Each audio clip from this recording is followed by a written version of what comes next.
you ready?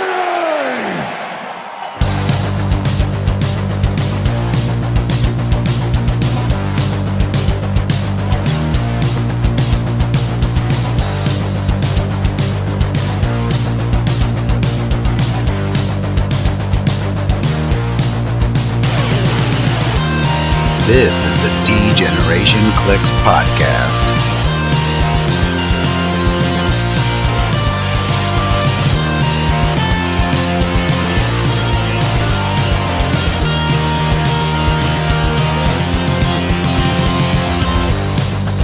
Here are your hosts, Ryan Redmond, Miles Kane, and Daniel Schwab. Welcome back to the D-Generation cliX podcast. I'm your host, Ryan, and with me today are Miles, Dan, and Pete. Miles, how was your weekend? It was fun. Yeah, had some more remodeling to do. Lost power Saturday, so that was fun. But we ended up making up for it, I think. Later that night, luckily. Definitely. Yeah. Dan, how was yours? It was good. We'll be talking, or are we talking? I think we're talking about part of it today. So otherwise, it was nice. The 3-day weekend was well needed. I really needed the extra day to try to just catch up a little bit. Yeah, I can't complain about that. Pete, what about you? What's up with you? I had a great weekend. We had our Hero Click Store Championship this past weekend. With it being Labor Day, we had a bunch of people over for a barbecue one day. And was back to work today. Had a great day on Monday, celebrating my birthday, which was today, and then went to work and got surprised by a lot of people also celebrating my birthday when I didn't even know that they knew it was my birthday, so that was a little strange, but very nice. Overall, great weekend. Well, happy birthday, Pete. Well, thank you, sir. Yes, yeah. Yeah, the 3-day weekend was nice. We kind of just took it easy. We have a lot of busy weekends coming up here, so it was nice to just have a little bit of time to relax and spend it with the family. But it was well deserved. We did have our what was it, the store championship event for Deadpool.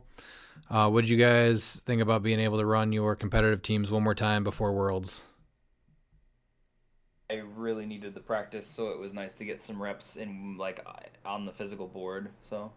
Are you changing anything based off what happened? Nope.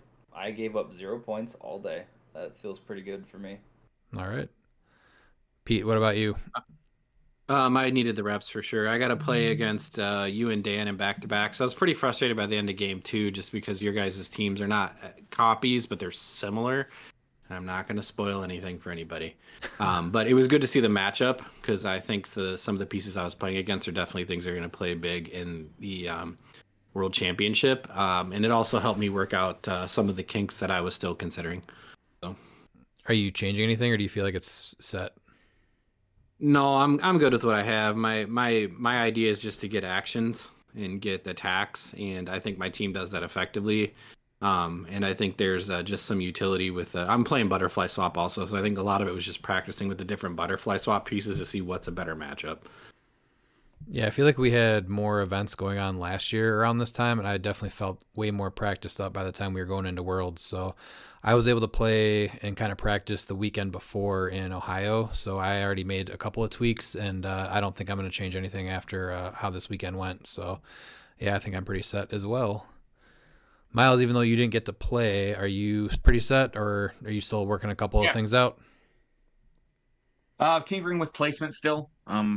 That's always a thing going right up until the event. I did a last-minute change a few weeks ago, but I am as comfortable with this team as I was with the team that I was practicing with for a few months. Yeah, he's practiced against me a couple times, so he's gotten some reps in with it too. Wait, how often are you guys playing right now, or practicing online? Twice a week? Twice? Yeah, twice a week, yeah. Twice a day. Twice a day. Twice a day. Yeah. 14 Once days before breakfast and then right around lunchtime. It's very nice. Break up your day. I just can't play Roll20, but that's if you guys are able to, I think that's a really good way to just get a couple of reps in as far as like placing and stuff goes. But those dice on Roll20 just always kill me. Yeah, I Yeah, and don't. that's what's fine is because Dan gets more frustrated than me because It. for some reason my room hates him more than me, which is a surprise. I But mean, yeah, it's more about the practice of like the placement yeah, and like how to conduct my turn and target like yeah. I think that's the most target important thing picking. to That's understand. more the dice are the dice, like whatever. Yeah, Uh, that's the mainly results what I don't use it matter. for. Yeah. Yeah, the results don't matter. It's about getting placement and seeing hey, this works and this doesn't work. There's a few fun little things that I found out practicing that even brainstorming, some things you miss, and then when you're actually able to practice against a team, you're like, oh, this Yep. actually works. So it's good Well, to see that. and especially for you, Miles, that isn't able to play as many competitive events where you're at. I think it's a No. nice little tool. Oh yeah, no, and it's definitely helped me because that's what I've noticed is whenever I do good at events, it's because I'm able to get even if I'm not getting reps in for game wise, if I'm at least putting in the work of placement, even if it's like 30 minutes a day or whatever, like I put in the work for those placements to get those teams ready. Right. So, and my results have shown, I think, since I started doing that, because I've been, placing top 8, top 4, very rather consistently since I've started doing that. So I think that's a huge, huge difference for me. Yeah. No, absolutely. I definitely think you should keep doing it. But we do have Until just I move out there. oh, what's that? I said until I move out there. So Yes. yeah. We do have a few pieces of news. So the first episode of Aquamiles Tide to Tide is up on our YouTube. So if you have not subscribed to our page yet, do that, please. Go check it out. There's definitely more episodes on the way, so we have a lot of fun things in store for that series. Yeah. And contrary to popular belief, that is not me. I'm helping him with producing. I actually go down to Atlantis. So that isn't me. Yeah, it's crazy. Yeah. And It's listen, I don't like to throw out a lot of hyperbole, but the Oscars wrapped up, the Tonys wrapped up, the awards with the Slammies wrapped up. I don't even know what else we can give it. That it's over, boys. It's award season's done. Aquamiles is here. I want to help Aquamiles get a Best Kiss award from MTV. That's my main goal. That's What's the Nickelodeon one? That one's winning. We're winning that one too. the GAC awards or something. Nick Yeah, awards. yeah. Yeah. Mm-hmm. Seems Yeah, like a it'd be nice to get stretch, that, but let's go for it. The soap opera awards are done too. I'm just trying to think of all the awards we can have. Yeah, there's, Aquamiles is winning them all. Yeah. But we do have more episodes on the way to so if you can just join our YouTube, they'll go up. But they are live whenever we do throw them up there too. So keep an eye out. We won't have any more, I think, until after Worlds. But Miles, you have word that there are more coming pretty soon after Worlds. Yeah. There's the power went out in Atlantis as well as here, so that was interesting. It was on the cuff. It's only gonna get better. I had like 25 minutes to help him prepare for it. I think that It's a crazy I think the proof is in coincidence. the pudding that with what we had, I think it worked really well. So I mean, yeah, Miles does live on a coast, so yeah, I don't not see the connection there. Nope, because Aquamiles yeah. lives in the tide. In Atlantis. Yeah, and that's nowhere near me. It's close to Iceland. At least that's the Disney movie told me. So I'm sticking with that story. That's exactly where Atlantis is Iceland. All right. We also have an update on Ryan Bookwood and his Black Lantern Superman. So after coming to his senses and trading him away for his Starro, within mere hours he was already back on the hunt looking for one in another trade thread. So just when there was hope, he lets us down. Did you guys see if he was able to get another one? I forget what he was looking for it. No, I just remember there was that one guy that was giving him crap, and I don't even know who he is, but I think his first name's Herman. So kudos to him for giving Bookwood crap. He did throw like quite a bit of things up to trade for it, so I think he's going a little too hard there on the trade fodder. But if you really need the fix that hard, I guess Just instant regret letting him go.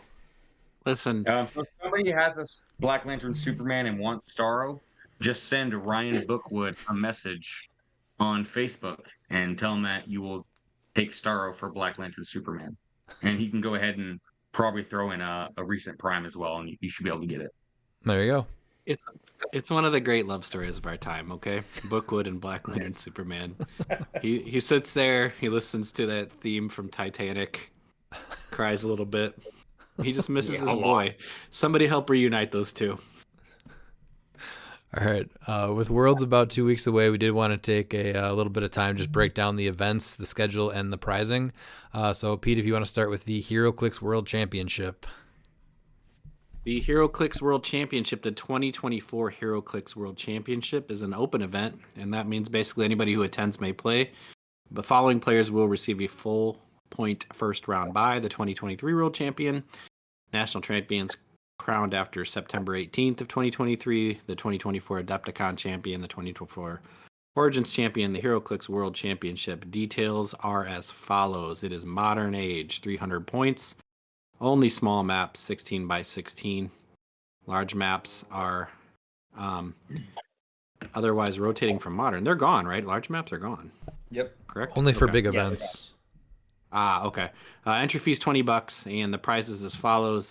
Participation prize, everybody gets a DC HeroClix Parademon, so that's pretty cool.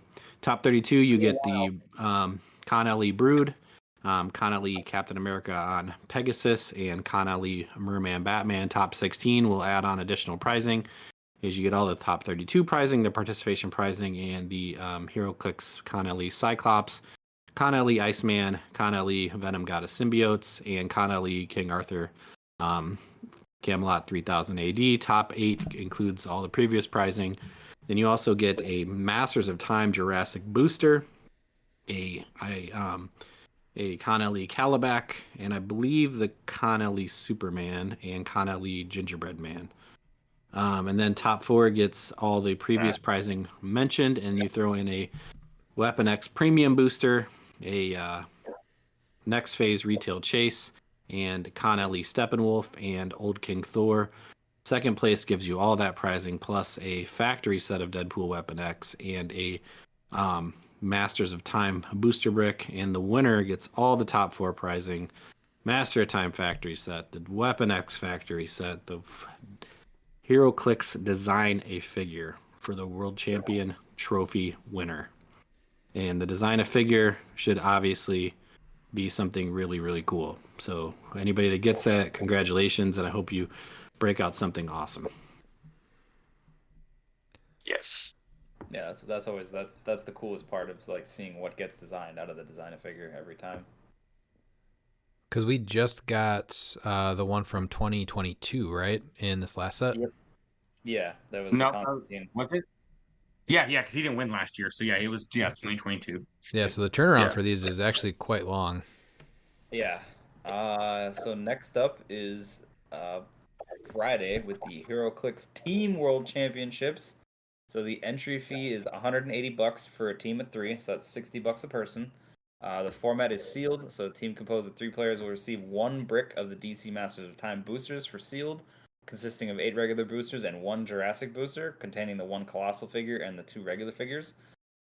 Legal game elements is only game elements that are pulled from the booster packs received at the event may be used on each player's team. No outside game elements are allowed to be added to the player's team except standard objects and maps. Like all events happening at the 2024 HeroClix World Champions, only 2x2 maps will be legal for the Team World Championship. At the start of the HeroClix Team Sealed event, each team of 3 players will receive 8 sealed standard boosters and 1 Jurassic booster instructed by tournament staff. All teams will open their packs and confirm the contents. A team may request a replacement pack if 1 or more figures in the pack is in unplayable state. This includes but not limited to dial sticker missing, dial sticker does not match the figure. This can be confirmed by comparing the collector number on the top of the dial and the collector number printed on the dial sticker. If a figure's sculpt is physically broken, missing a head, arm, etc., or missing the sculpt entirely, it is still considered in a playable state. A figure being considered in a playable state is at the discretion of the tournament staff. A player must return all contents of the pack to receive a replacement pack. Replacement packs are only available as supplies last. Team building: once all teams have opened their packs and confirmed their contents, each team will have 15 minutes to build their 3 separate 300-point forces using the figures pulled from all 9 booster packs. If using standard objects, each player must follow the normal rules for including objects on their force. team designation, and force assignment. Each player will use one of the 3 forces that were built. They must use the exact same force they chose for the entire tournament. In addition, each team must assign a designation of player A, player B, and player C to each player on their team. The designation cannot change, and they will remain that designation for the entire tournament. Each round, player A will play against player A of the opposing team, and so on. Prizing provided in triplicate, 1 copy of each listed item per player on the team. Prizing for the event is cumulative. Top finishing players will receive everything at their finish bracket, plus all prizes of the lower bracket. So participation, you get a Brood. Top 16 is DC HeroClix Batman and Catwoman Wedding exclusive figure. The Wonder Woman Generation 3-pack, the DC HeroClix Joker, the Marvel HeroClix Watcher, the Thor Gwen, the Captain America on the Pegasus, the DC HeroClix Superman, Marvel HeroClix Venom God of Symbiotes, the Merman Batman, Iceman HeroClix Connolly, and then top 8 gets all of that plus King Arthur, Old King Thor, Cyclops, and Calabec. And then top 4 you add on top is the Steppenwolf, the Masters and a Masters of Time Jurassic booster. And then top 2 you throw on top of all of that the Marvel Studio Next Phase Retail Chase Booster ×2, a Deadpool Weapon X Premium Booster, and then the winners get a Masters of Time Factory set and the Champion Trophy. So that's pretty cool. They get you like the cumulative prizing. Like I made top 8 last year, and the prizing was very substantial. So I mean, I really enjoy Team Sealed, and I got my 2 teammates here on the podcast with me. So I mean, I'm feeling it. Like I'm I all wish about it right that now. they offered the team sealed for making clicks, like the designer Yeah, figure. I think I that'd be. It's what there That's was the maggot biggest thing and missing. I what a really wish last. they could design a figure. Like I don't understand like why not? Like especially if you're splitting it between 3 people. Like Yeah. I don't really see a problem with that. Like I would think like each thing cuz I mean Team Sealed still takes like a relative like pretty high level of skill. Like it's not just like you're doing your team Oh building yeah. on the fly and you're trying to like figure out like okay, well who's our best matchups? And so like Mm-hmm. putting people in like certain slots. Like I was A slot last year. So and then my other 2 teammates were B and C. So and we had our mid guy in the B slot and then like our second highest team on the C slot. So um, Yeah. it takes some finagling to like make it work. So I think anything at this event, because this is Worlds, should anybody that wins a top event like this should be designing a figure. And even splitting amongst a team, I mean, the teammates just have to talk amongst themselves and vote on it. I think that's absolutely a huge miss.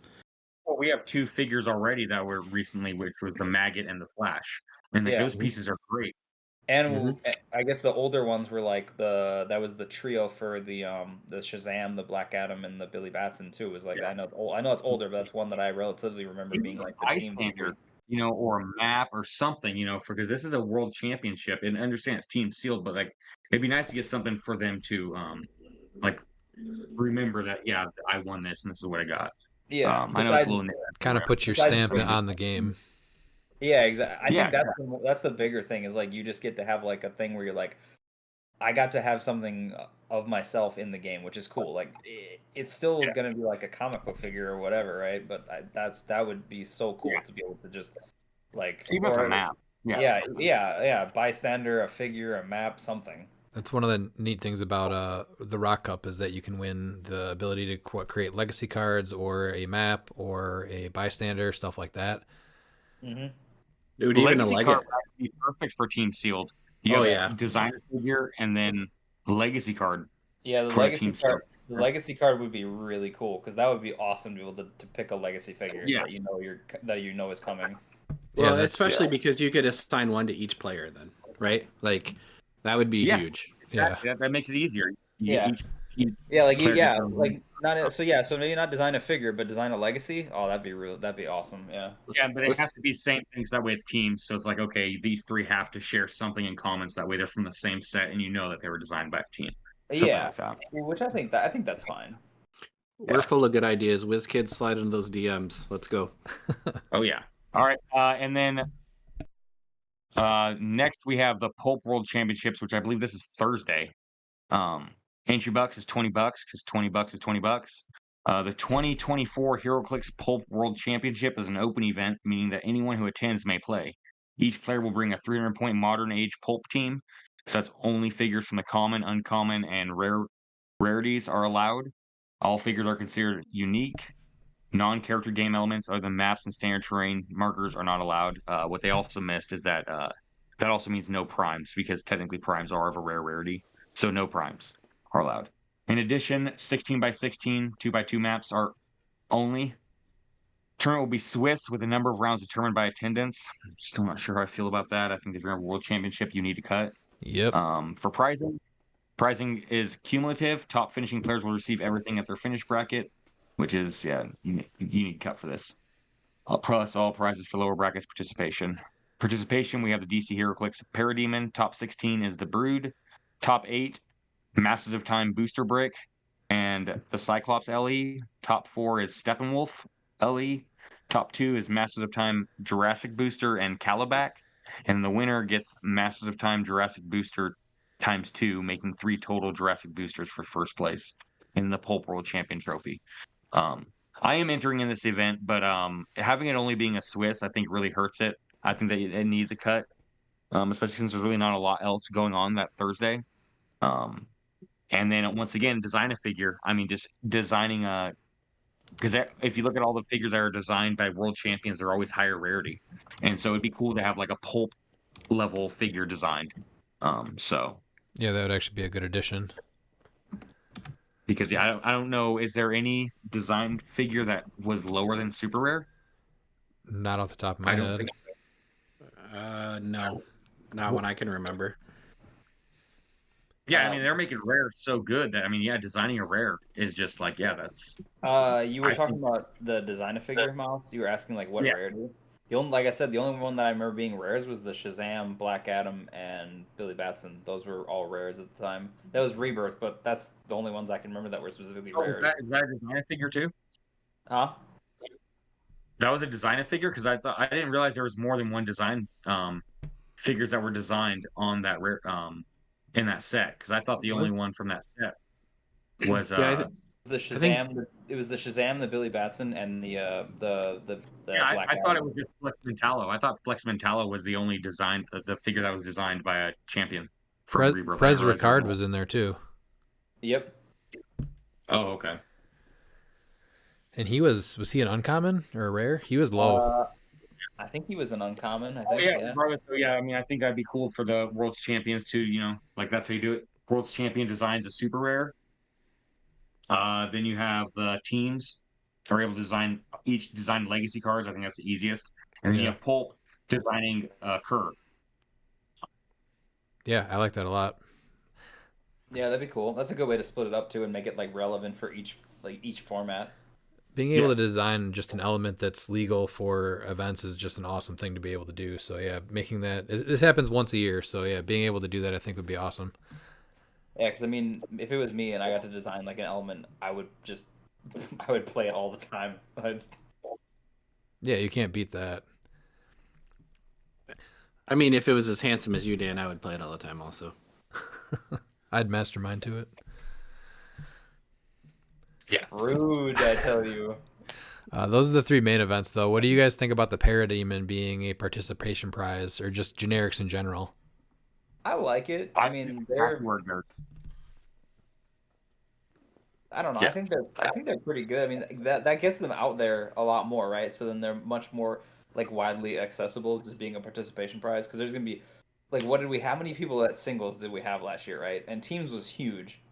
Like teams we Well, had. and it's looking like it's going to be participation for even more tournaments. So, like, instead of you like, I want 3 Parademons, like, Yeah. all you got to do is just participate in 3 events. Yeah. And Exactly. you participate in all 3 of these events, you get 3 Parademon. Yeah. So, like, that's awesome. Yeah. I I like. don't. I don't. Yeah. I don't really. When they were announced, I was like, whoa, a generic as like a LE. I was like, but then like now how they've been doing it, I don't really mind it. It's like, oh, okay, this is pretty good. It's participation. There's gonna be a bunch out in the wild, and I think that's good. Yeah, if they keep running events like they are right now, because originally it was the broadsword that was available at Adepticon, and then a couple other events, and then it was just for a little bit Brood, which is another generic, and now they're moving on to Parademon. So if they keep this going and then the rotation pretty strong, it's not a bad thing to be able to kind of stock up on these, and they're going to have a little bit of worth too for people that can't travel. Because I know I like the troop build, and I'll be looking for quite a few of these guys. I already have, I think, like 7 or 8 Broods. Well, and then the price too for the players that aren't able to get them. I understand like some people want them right away, but like give it a little bit. Look, if you look at the broadsword, they're only $25. Like that Yeah. is not And they were right. They're a like hundred at That's not a good least. price at all. I was gonna say Yeah, they were like 75 to 100. I remember at yeah. Adepticon, like For it was convention kind of cool. exclusive, like that's or for an LE, I think $25 is a good amount, even if it's not that great of a piece. I still think that because it's a limited edition, still. So I don't think $25 is really asking too much for it. No, not at all. And the broadsword's a great element. Like it's Yeah. gonna be good. So I mean, I don't see that being a bad thing. But the thing is with those is that they got very saturated because you can only really have one on any force. Yeah, But that's where yeah. the parademons or the brood, like that's where it's nice to have those generics because if you can, there's plenty of people that like the troop build. I know also. So I think that just having 3 on hand or 5 on hand or whatever, it's a good way to collect those. Yeah, I No, think like I it's said, yeah, great. you're getting Yeah. 3 at Worlds. Obviously, I want more. Like I love me Apocalypse. Like I love Parademons. So like I want all the Parademons. But the fact I that I can go and participate in 3 events at Worlds and I have 3 Parademon, I'm happy with it. That's all I get. I think it's a good use of those particular style of pieces that are obviously more like considered like the cannon fodder or soldiers of the other characters that are around them. So I think it's good. And I'll always play that, here and there at our local events. But I'm always trying to plan for our big monthly things too. So I think this is kind of like a very easy one to do for next year's Cosmic. Make them the Parademons kind of like the what are they called? The Outriders. Black Order or the Outriders, yeah. So Well, we've had Galactus, we've had the Black Order. Maybe it's time the Brood show up and try to take over a planet. the Brood can do that too. Now that would be wild. Like basically Alien the movie, but on the board. Ugh, scary. This is also the first time you can win. I think Calabac and Steppenwolf, Yep. but there's no mention of Kanto or Mantis. Have they talked about what they're dropping at all? I haven't seen anything. No. Hopefully that's going to be BR prizing then, because that Kanto I really really want for assassin teams. He's between him and Yeah, Green Man. it has That's to dropped from in Yeah. the BRs. Yeah, I'm thinking that that's probably what they'll be Yeah, doing. So, but I need one of those for sure. Between him and Green Man, that's Yeah. like perfect support for assassin.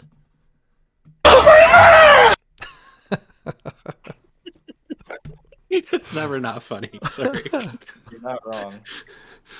All right, so then the side events. The first are the battle royales. So entry for those is gonna be $20 each. Standard battle royale rules using DC HeroClix Masters of Time boosters with 1 or 2 per day using Marvel HeroClix Deadpool Weapon X boosters. Battle royales will fire every 90 minutes from the beginning of the day, and prizing will include 1 additional element per player. The next event that is going on is the very exciting Jurassic Battle Royales. Giant friggin' dinosaurs, man. So entry fee is $55. You get a standard battle royal rules, including DC HeroClix Master of Time Jurassic boosters instead of regular boosters. So each Jurassic booster contains 1 colossal figure with a 2x2 base and 2 figures with a standard 1x1 base. Colossal characters must be played on a point value no greater than 200. There will be 1 Jurassic Battle Royale each day of the World Championship with 56 seats, so 14 4-player pods. Pricing is the same as standard battle royals with 1 additional element in the pool per player. I will personally be participating in as many of these as I can. I'm really hoping to. Yeah, that looks fun. Next is the Supercharged Sealed. So those are $40 for entry. Players receive 3 boosters, 2 of Masters of Time and 1 of Notorious, and build 400-point teams from the figures they open. Events are split into 8-person pods, playing 3 rounds of Swiss Battle Royal map rules. Winner receives a DC HeroClix Master of Time Jurassic booster. Further prizing follows Battle Royal draft style payout with 1 additional element added to the pool per player. I always like I don't know if I'd want this or just battle like BRs or the Jurassic BRs. Like I don't know. Just because these And take then longer. I feel like yeah, these take longer. So I'm glad Next Phase is this out of one is it. yeah, yeah, this I next actually one's don't mind Notorious, and it works really well with Masters of Time. So I think that's fine. Yeah, this seems exciting 20. too. Like if I get into one of these, I'm not upset about it at all. No. The pricing for this for the Pulp 16 person, $20 single elimination pods of 8. Um, players earn a promo figure for participating, which that's I don't know what is that if that's going to be like one of those bag of like mummies or something, and then additional prize figures for every game they win. And then winner of each 8 player pod receives a Massive Time Jurassic booster. Yeah, that's That's probably not bad. something different than the Parademons then. Yeah, that's not bad for 20 bucks though. Like if you can Well, the win. promotional figures are usually because we did see what a few of those. Wasn't there a multiple man, a Yep. mummy, and then there was something else, I think. The Wolverine, I think, right? Yeah, that's right. It's the same sculpt as the support one, but it actually is a better Oh yeah. Wolverine. Okay. I was gonna say it's better. Yeah, so Yeah. additional prize figures for every game they win. So like that's, I mean, if you're doing single elimination pods of 8, if you win all games, then what you're getting essentially three of those figures. So that's probably exactly what it is. Yeah. A mummy, a multiple, Wolverine, and then you're also getting a Jurassic booster.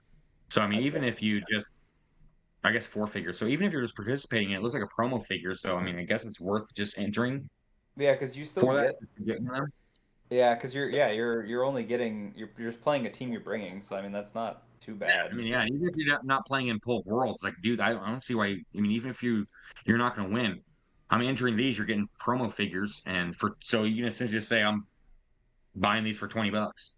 Yeah, exactly. Yeah, which I think And is still probably cheaper than what you'd Yeah, end up I think getting that's for. worth it. and it's not as much of a commitment to as like probably 5 rounds of pulp for the world Yeah, championship. I think Yeah. it's more. And then there's also another Pulp thing, which is Pulp Extreme Teams. So this is $60 per team of 3, so $20 each. Players register as teams of 3, each building a 300-point modern age Pulp team, observing the above mentioned rules for Pulp Constructed, with the additional caveat of Extreme Team Highlander rules. All game elements are unique, and any game element used on one player's starting force or sideline can't be used on either of their teammates' starting forces or sidelines. This distinction applies only during force construction, not in-game generation. Additionally, only the 16 by 16 2x2 maps are allowed. Large maps not otherwise rotating for modern. Each team designates a player A, player B, player C. Each events consists of 8 teams playing 3 rounds of Swiss. A plays A and so on, and the first team to win 2 individual games wins the match. Prizes are determined by number of team wins during the Swiss and are not cumulative. Every player receives a participation promo. Winning team receives 1 DC HeroClix Masters of Time Jurassic booster per player. So this, I think, would be a fun one. If I had to choose this one or the one that Miles just mentioned, I think this would be a fun one for Christine and Oliver and I to play in. But we'll go into the schedule in a second. I think it's going to be hard to match up. If you're doing well in any of these other events, it's really hard to match up with signing up for some of these, because a lot of this stuff will sell out on day one when you register. Well, that's good too, is because now you're going to have the players that aren't really great, or they're kind of worried about like trying to compete in the upper ones, and so you're going to be getting these I'm not going to really say low end players, but like let's say just say less experienced, because they're intimidated by the world championships, and so like, I think this is a good way for them to play competitive, um, Kind of get a taste of it. and yeah, try to get a taste of it without the top tier players in there, because this is happening the same time. So if there's new players that are still kind of like, oh, I'm only going for BRs, but like they want a taste of that competitive, like with majority of all the top competitive players doing the bigger events, I think this is a perfect way to get people's feet wet for Yeah, sure. that's fair. Yeah. To help plan your trip, though, here's a breakdown of each day. So Thursday is the event. Registration begins at 2 p.m. Pulp World Championship starts at 2:30 p.m. Battle Royale start at 2:30 p.m. Supercharged Sealed starts at 3 p.m. And Jurassic Battle Royale start at 4 p.m. I don't know if you guys remember how long registration can take and how long that line gets, but I think it's Yes. going to be a stretch to start registration at 2 and then the Pulp World Champions start at 2:30. They better have multiple not registration lines. That's all. That's the solution to that, right? Well, I will say that Like- 2 years ago to last year was much better, but it was still a pretty long line that you waited in. So that's going to be a stretch. They moved it along pretty fast though, because there was like four, I think four people taking registration, at least two or three for what I remember last year. So it moved along, but it was Yeah, but a half definitely hour is that's kind of rough. But then again, how many people were playing Pulp last year? Because I not a know I lot. didn't. I think it was what, maybe 20 people, something like that. Oh, Maybe I was going maybe to say 30. I thought you know what? I think it was like I thought it was 36, 37. or was it something like that? I think it was that actually. So Yeah. I guess that shouldn't be too bad.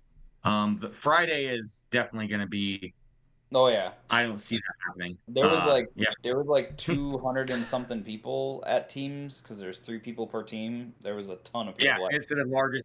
Yeah, and like the event registration for starts at 8:30, and then Team World Champion is supposed to start at 9, with Battle Royal starting at 10, Supercharged Sealed starting at 11:30, Pulp Single Elimination starts at 11:30.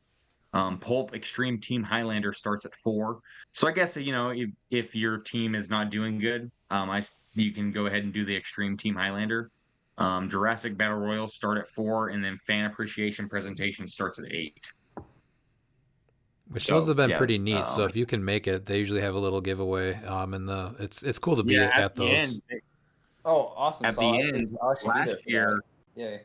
Yeah. they were giving out a full set of the Mandarin rings or the Plastic Man objects. You were able to choose. So definitely worth staying for the fan appreciation presentation. I mean, you're getting a full. I mean, obviously it might be different, but like last year, you got a full Mandarin ring set, which like some of those go for still like $20, and there's 10 of them. So like if you just break it down to say, all right, let's average 15, that's $150 you just got. And then you can pick the Plastic Man objects, which just so happen to have the number one object, the terrain currently for teams, and that's the traffic barrel. So I mean, the Mandarin definitely worth rings staying. are huge for like a actual Silver. WizKids They're official much thing, silver. Yeah, Yeah, absolutely. it's a steal. I mean, it's like you're able to they're appreciating you as a fan. You're able to see, upcoming sets, maybe some sneak peeks at sculpts, and then at the end, I mean, I'm not sure if it's gonna Outs- be the same, but like I'd like to see that. Outside of playing Modern or Pulp, Redmond, is there any team you ever build without at least one ring on it? I don't think ever.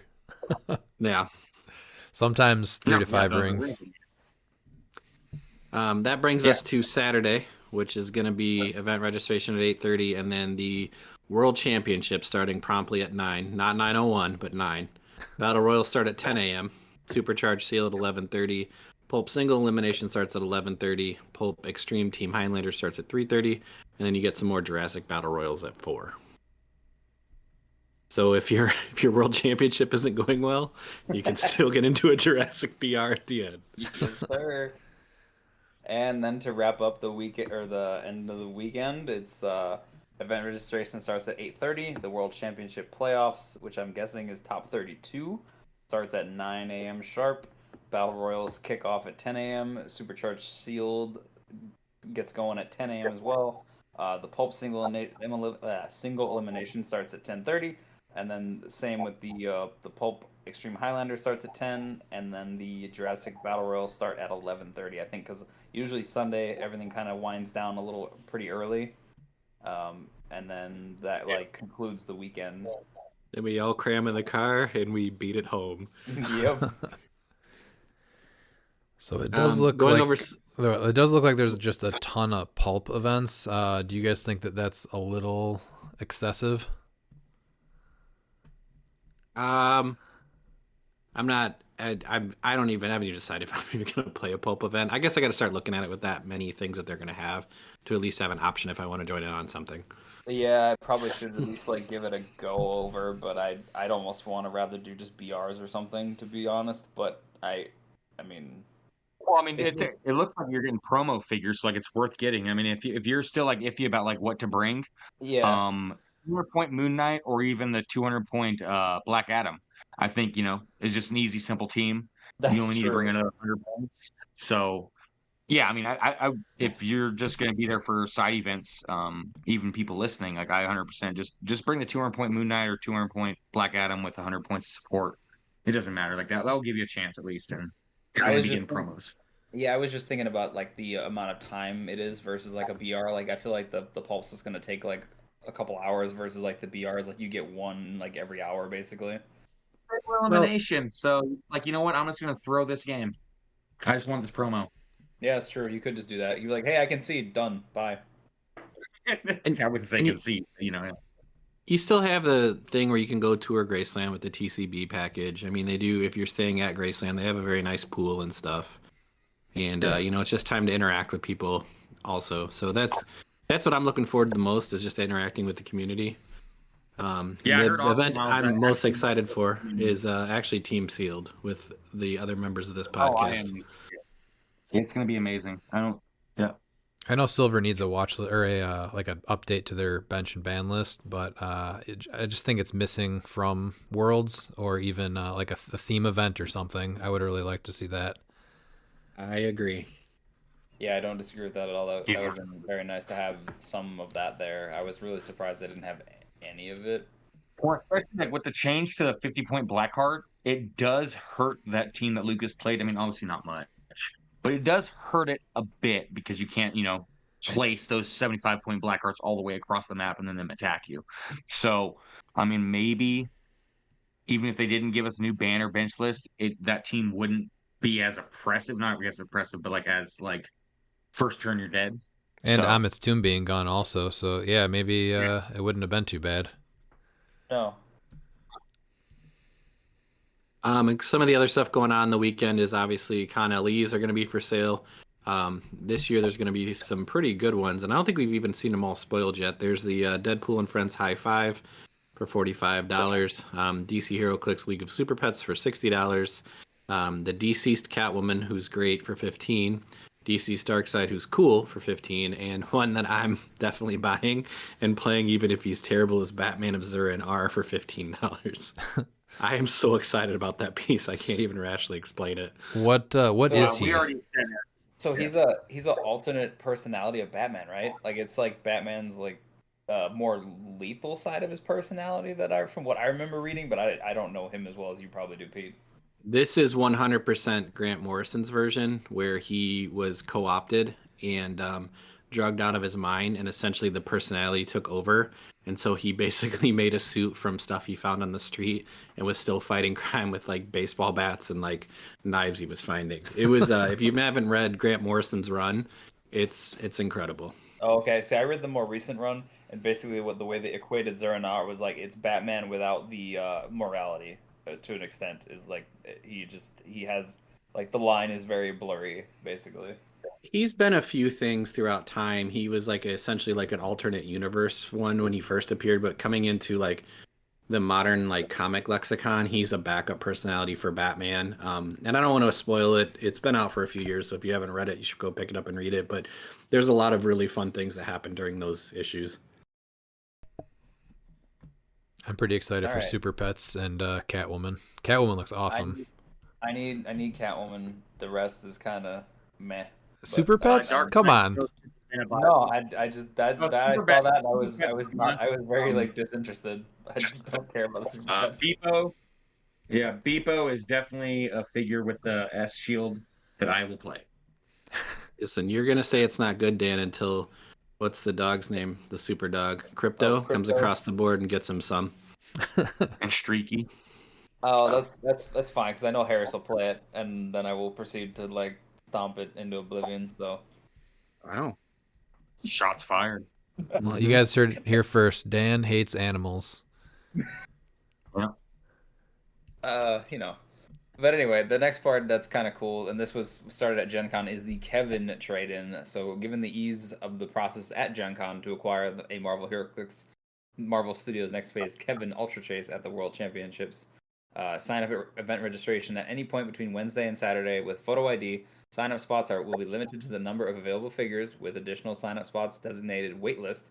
Due to limited quantities and the interest of getting these figures to as many different people as possible, anyone who traded for a Kevin at Gen Con will be put on the wait list. On Saturday, September 14th, between 4:30 p.m. and 5:30 p.m., bring any Marvel Studios Next Phase Chase Rare plus card to the designated trade-in spot, and you may swap it for a Kevin Ultra Chase. If any figure remain, waitlist signups may trade between 5:30 p.m. and 6:30 p.m. while supplies last. Waitlist will be processed in order of signups, with difference given to players who did not get to trade for a Kevin at Gen Con. Limited one per person, name on sign up list or waitlist must match ID of person trading. Trade-in available only while supplies last. If you are unable to attend Memphis this year, don't worry. They will have additional Kevin trade-in programs at future events. So pretty cool. This will be something I'll be taking part in for sure. So What are you trading How in? is all in I pulled an extra Elsa or Jack and Elsa, so that will turn into my Kevin. All right. and does Ollie have like a school ID that he can use? Yeah, he'll bring something because he'll need like a name tag or something. It just says what, Yeah, I matching mean, ID? obviously Yeah. it's like if they I'm sure. I mean, come on now, like really, you know? Yeah, there's no way they just turn him down. Yeah. And then this last weekend in Texas was the fourth of 6 Champion Clix Open Summer Tropical Regional events. The first 3 events we went over last episode really highlighted how much the watch list results kind of changed what was going to be playable as we ramp up to Worlds, which is only a couple of weeks away now. There definitely were some pieces returning to the competitive scene as well as some new ones. So here are the top 8 from Texas. First, in 8th place, we have Romeo Rodriguez, who played an unthemed team with Sherlock Holmes, the Notorious Wonder Woman, the Black Lantern Wonder Woman, Necron with the Avatar of Taweret, Black Lantern Batman with Bucky's arm, a second Necron with Avatar of Khonshu, and then Jennifer Kale with the Billy Clubs, and Scott Porter with the Indigo Ring. So an unthemed team actually making top 8 was kind of neat because you do not see that very often right now. Yeah, no, the Billy Clubs on Kale is interesting. Maybe dual target mind control. Yeah, I can see that. I feel like you're always trying to keep her really safe, but the 6 range isn't bad, I guess. Well, I'm just trying to think of like why not? Because like I mean, maybe he didn't have the traffic barrel for his last 5 points. That's fair. Yeah. It's nice to see Black Lanterns get played, but just proving that other than the one outlier, Black Lantern theme teams are hard to run in events, but the pieces are definitely worthwhile. Some of them, not Superman, but other ones. Yeah. And then 7th we have Azael. I always Azael Campos. He went with a soldier theme with the new Weapon X chase played at 75 with Bucky's arm. Prime Wonder Woman with the Green Lantern ring and utility belt. Black Skull for his MOE swap. Pegasus Cap with Skybreaker, and both Scott Porters with the Sinestro ring. He had Doom Supreme, Inquisitor, Killmonger, Goblin, and Thanos as his MOE swap with Scrappy Doo as well. Did not have any objects on his interesting. And then his tarot deck was the Emperor, 3 of Cups, 2 of Pentacles, 7 of Swords, and 4 of Wands, with Hurley's Rooftop, Doctor Strange Mansion, and Ace Street, which is the outdoor one from that set, I believe. Yes, it is. Yeah, very cool to see that Weapon X chase making top 8. I mean, especially at 75, which I think is a sweet spot. But the change to Ivy, I think, definitely made him playable because Ivy was just I guess even at 75 he would be at 45, but yeah. Yeah, I was gonna say it. I I know at 45 he's tough, but 75 he's pretty tanky. Yeah. I love that piece. Yeah, I think this guy has a chance after rotation to see a ton more play. I actually like him with the new Despero. Because if you TK him with someone else, he takes the damage, which means that was since your last turn, so you get to move him up to the result. That's a good good combo. So, yeah, and then obviously he gets that rollout. So the interesting thing with that Bucky's arm is that even though he only succeeds on a 6, his trait is when this character rolls a 5 or a 6. on a single D6, you can heal him. So even if he fails the Super Sense roll, he is still healing, which is amazing, especially because I mean you take him to that stop click. If you roll the 5, he heals above that stop click. So And I do Well, like yeah, that precision strike, but if you damage him once, he gets blades, and now you get 2 rolls on the flurry there. yep. yeah, That and he I has was just talking about like if you get attacked. Like if somebody has like Psychic Blast, you're not able to use the rollout for the Impervious, so it takes him to that stop click. But since he has that senses, even if he's you know fails the senses, if he rolls a 5, he still heals above that stop click again. and then So he also has team player, so and he's got Wonder Woman on his team, so you can copy Wonder Woman TA to help like I mean I know yeah, you're wanting to roll the 5 or 6, but just for survivability, being no, able to for get sure. that Yeah, no, that does match up with there. Yeah, no, I was just the 5 or 6. It means that he's succeeding on it too. But I was just saying if you didn't have access to the Wonder Woman team ability or anything, that yeah, actually is a decent combo. yeah, I just like it for normally because that means his Bucky's arm is now 5/6 even normally Yeah, on when he's not on his stop click. So that way, hey, you're rolling the 5 or 6 for super senses on his other clicks, yeah. and then you're still having the better chance to heal. Definitely regret selling him, but I had to get my van fixed, so I'm definitely going to be looking for another one of him because yeah, I've been really wanting to build with him. The retail chase boosters are going to start pouring out here, though, so I think you'll see an influx in ones for sale. So you should be able to get them for a little cheaper. Oh yeah, I'm not too worried about it. I'll get him.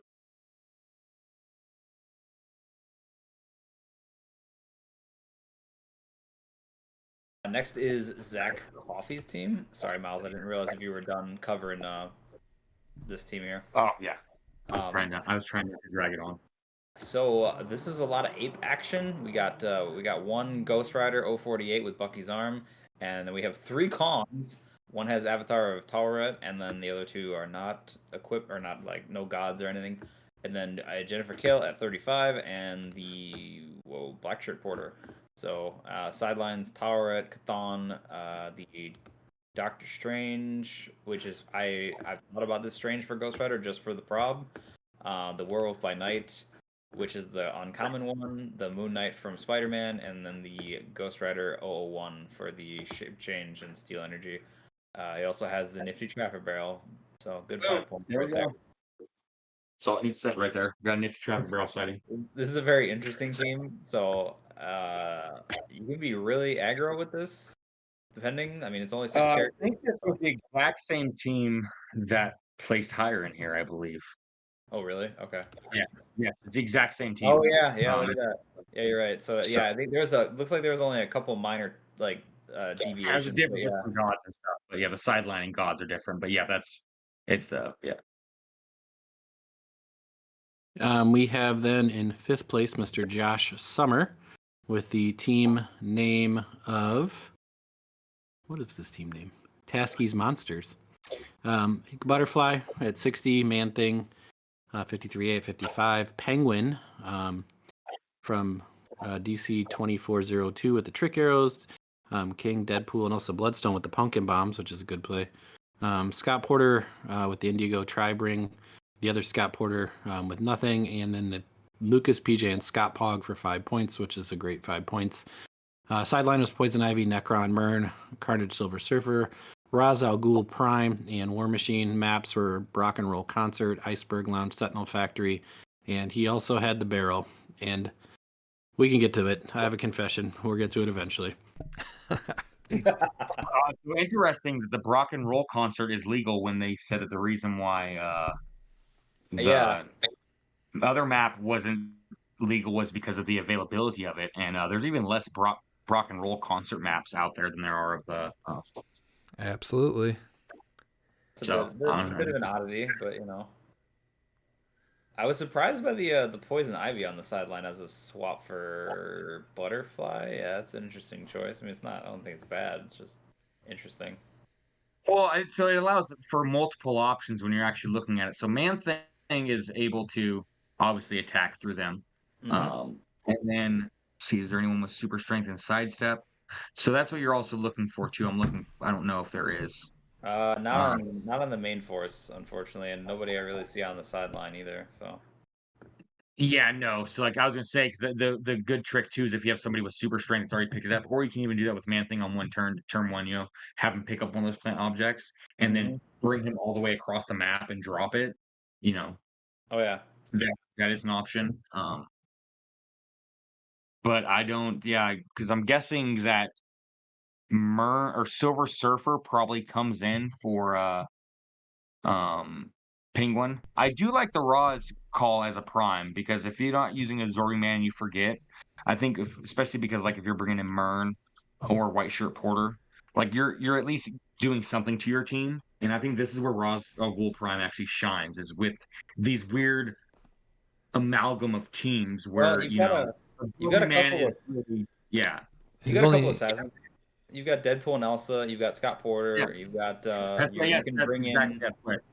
yeah. Yeah, that's why I think it's perfect because it's like absorbing man because like that maybe you always forget to place your barriers or your markers, and so Mhm. this way you're benefiting it from giving the +1 attack to Mern if you bring him in like you said King Deadpool and Elsa and then Scott Porter. So yeah, this works here.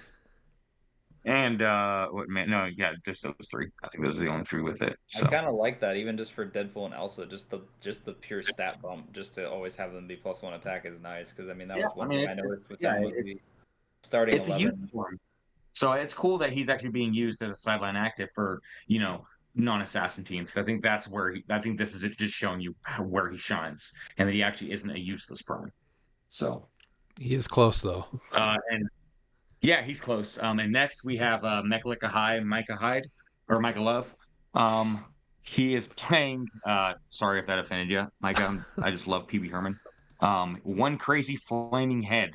He has Wolverine, the Phoenix Wolverine with Warlock, and two time breakers, as well as The the Nifty. nifty traffic barrel, steel mesh fencing, and pool of lava. So I mean, it was always said that there's potential that he can place high, and I mean, this is another top four finish for Phoenix Wolverine. So, I mean, it's just showing you that people just don't, I guess, account for him, and I think that's why he does so great. It's because people aren't accounting for him in the when they're building teams. So, Yeah, He's people just don't definitely it's have an a always odd. great. plan. Yeah, he's definitely Yeah, an oddball matchup. You're just like, what do I do here? yeah. I mean, yeah, you need to. I think that if you're going against a piece like that, I think at Worlds, it's going to catch a lot of people off guard. Playing a Phoenix Wolverine, I think a lot of people can it can definitely mess up. Well, I think a So lot of people kind of write off one man armies because they're just like, I have a stop sign, so I'll just shut them down. But this is the one that gets past all that. yeah, Yeah, because of the destroying, blocking, and stuff. Yeah, it's quite good that way. Yeah. So he's seen, Yeah, yeah, that some piece high placing. carrying around a traffic barrel is a nightmare. yes, and the steel mesh fencing too, which is nice. So you're Mhm. able to place that somewhere, and then that way he's getting energy shield deflection. So Yeah, so that way he's not just getting nice. shot to death either while he moves up. Yeah. Yeah. Next is Matt Donham. So he played Black Suit Spidey, Arachnite with the Soul Sword. Spidey has the Black Symbiote on him. Iron Inquisitor, Black Skull, and Double Scott Porter. So he is Scientist theme. Okay. All right. Double MOE. Yeah, Interesting. that I was not expecting. So he's got uh basically the entirety of his sideline is also all MOE. He's got King Killmonger, Ghost Goblin, Dark Phoenix, Scrappy, Kid Thanos, and Thor. Uh, Interesting. He does not have the traffic barrel though, so a loss of 5 points on that one. But overall, like interesting team. I mean, it's all good stuff. Like I was very surprised at the double MOE swap, but uh, it's definitely not bad. That you have so much utility there that I mean, I don't see that as bad. Surprised no. Oh no, he's on the main force. I was gonna say no Iron Inquisitor, but yeah, I see him. Never mind. That brings us to the second place finisher, Mr. Michael Askew, with the appropriately team name of Kong, Kong, Kong, Kong, Kong, Kong, Kong. I love He that song, sister. shout out to Cisco. Yeah. Ghost Rider, King of Hell, 048 with the Bucky's arm, one Kong with Avatar of Khonshu, another Kong, and another Kong. and then Jennifer Kale and Scott Porter. And then his sideline was Ghost Rider, Moon Knight, Doctor Strange, Khonshu, Chthon, and Absorbing Man Prime. I'm looking, and there's a barrel. Maps for Terra Verde, Bloodstone Maze, Daily Bugle Press Room, and then he also had a steel mesh fencing and a shipping container. Steel mesh fencing is kind of seeing an uptick in play here, I think. It's a good piece of equipment. I mean, it's not equipment, but And the no effect cost. range. Yeah, just being ESD for 0 points. I'd say that's pretty good. I went against Prime Colossus that had the motorcycle and combat reflexes that had that on his team. Wesley Robertson had it and was carrying it around, so he was a 22 no matter what. I remember that So, appeared with during Mern, so our Clix Mania too for the modern event. Yeah. One of the players had that. It was Yeah, that's very good. effective. yeah, no, it's a good combo for sure. All right, and that leads us to our first place winner, Diego Valdez. So he played an Assassins team that is very close to, or almost identical, I think, to the one that did really well at our event last month. It is the 37A Ra's al Ghul, Prime Talon. Oh no, that's like a dead copy except for the trick arrows. I think that was the only, maybe not, but No, yeah, trick this is arrows like, too, yeah. So it might be, I don't know about the tarot deck, but yeah, I think, or sideline, but I think this is almost but identical. Yeah. the main force is identical because I remember that assassin team because I watched it a couple games and yeah, this is an exact copy, at least main force. Yeah, it worked really well. It was Ra's al Ghul, then Prime Talon, Deadpool and Hitmonkey with the trick arrows, Mern on main force, and then both porters with the white shirt having the Sinestro core ring. Was not able to get the traffic barrel on there though because that is exactly 300 points. Sideline was only Scrappy Doo, War Machine, and Amanda Waller. So yeah, this team is super efficient, and I think it kind of shows that even though Raz is 80 points, if you play this team correctly and well, it can really just destroy a team. Deadpool and Hitmonkey was kind of like the offensive piece that they needed to really kick them into, I think, the high level competitive play. It was kind of an easy choice, but yeah, it's really good. Yeah, I mean you can't argue results. I mean even if you still look at that team. I mean I do, and think that it could be better without Roz. It's hard to argue that team's not effective because I mean it's one event and it got second at the Clix Mania, right? Yeah. So Yeah, it took me out too in top Yeah. 4, top 8. Top 4, I think. But yeah, It's a great team. I mean, we've talked about it at length. We joke about it being our favorite keyword, and yet none of us have played it. And Yeah. seeing Ra's al Ghul, who we universally lambasted, get his day at 80 points shows that if you build a team well, and he's really got like 2 really good attackers, and Murren's not a bad attacker. And the No. Porters, I think it's excellent. Yeah, I'm not going to take anything away from him. It looks like the field 2 didn't have as many Merns, so he benefited from that. Not a lot of people are doing the ranged Mern, so I don't think he really has to worry about that much. right. But I did find it funny that he played double pew pew for his objects just because assassins and shooting. I found that kind of comical, but Was that on purpose? I don't know. I just find it. I was reading through his build and I'm like, oh look at that! It's double pew pew as like the pew from the church, and Yeah. I was like, that's funny. But congrats to Diego Valdez for winning Texas with an assassin team. This Yeah, man, weekend, congrats. this weekend will be the final 2 summer tropical regional events. They're both Saturday, September 7th. One is at House Rules Gaming in Florida, and the other is at Atomic Comics in California. So get your last minute practice in before Worlds there. But going into that, one thing I did want to point out too is that if you guys look at the keywords for the top 8, even though there were some pieces that were crossovers, each person had a different theme. yeah, except for one because it was an identical team. But I'm sure that they were probably from the same play group and liked the team together. That was Mike, and then second place, and then I think sixth place. Oh, okay. One of them's listed as a ruler team, and the other one's listed as mystical. But I see that. Oh, now, okay, yeah. so okay. Which, yeah, you can change that. I didn't realize that they both. But yeah, but still. But yeah, that's. Other than that, though, I mean, I think that it's. And guess what? Kong's not dead. So. Oh, not at all. And everyone said, "Oh, this is gonna push only one Kong." Well, No, you had 2 triple Kong Ghost Rider teams, and that's a team I'm expecting to see a lot. I did watch the game. I don't know if it was from fatigue. There was a lot of misplays, so I'm sure Mike's probably kicking himself, thinking that he could have done things a lot better. I mean, as a viewer too, you always see things that the players don't. So there's always room for improvement in the loss and everything. But 2020. I mean, that's how yeah, that goes. and his dice unfortunately weren't very good to him, especially when he didn't have as many re-rolls as the assassin team. I think this shows though that Kongs are not dead and assassins can compete. Yeah. But without the erratas to the pieces that ended up on the watch list, the majority of the teams seen in these top eights in these last events really wouldn't have even come close to making it on a map for any big event. And no Prime Colossus. I mean, I'm pretty sure we didn't read a Prime Colossus build on this, so that was interesting too. Yeah, I think he's going to be one of the sleepers that will pop up because he seems to be a little bit more popular with different regions. But he's really good. Yeah.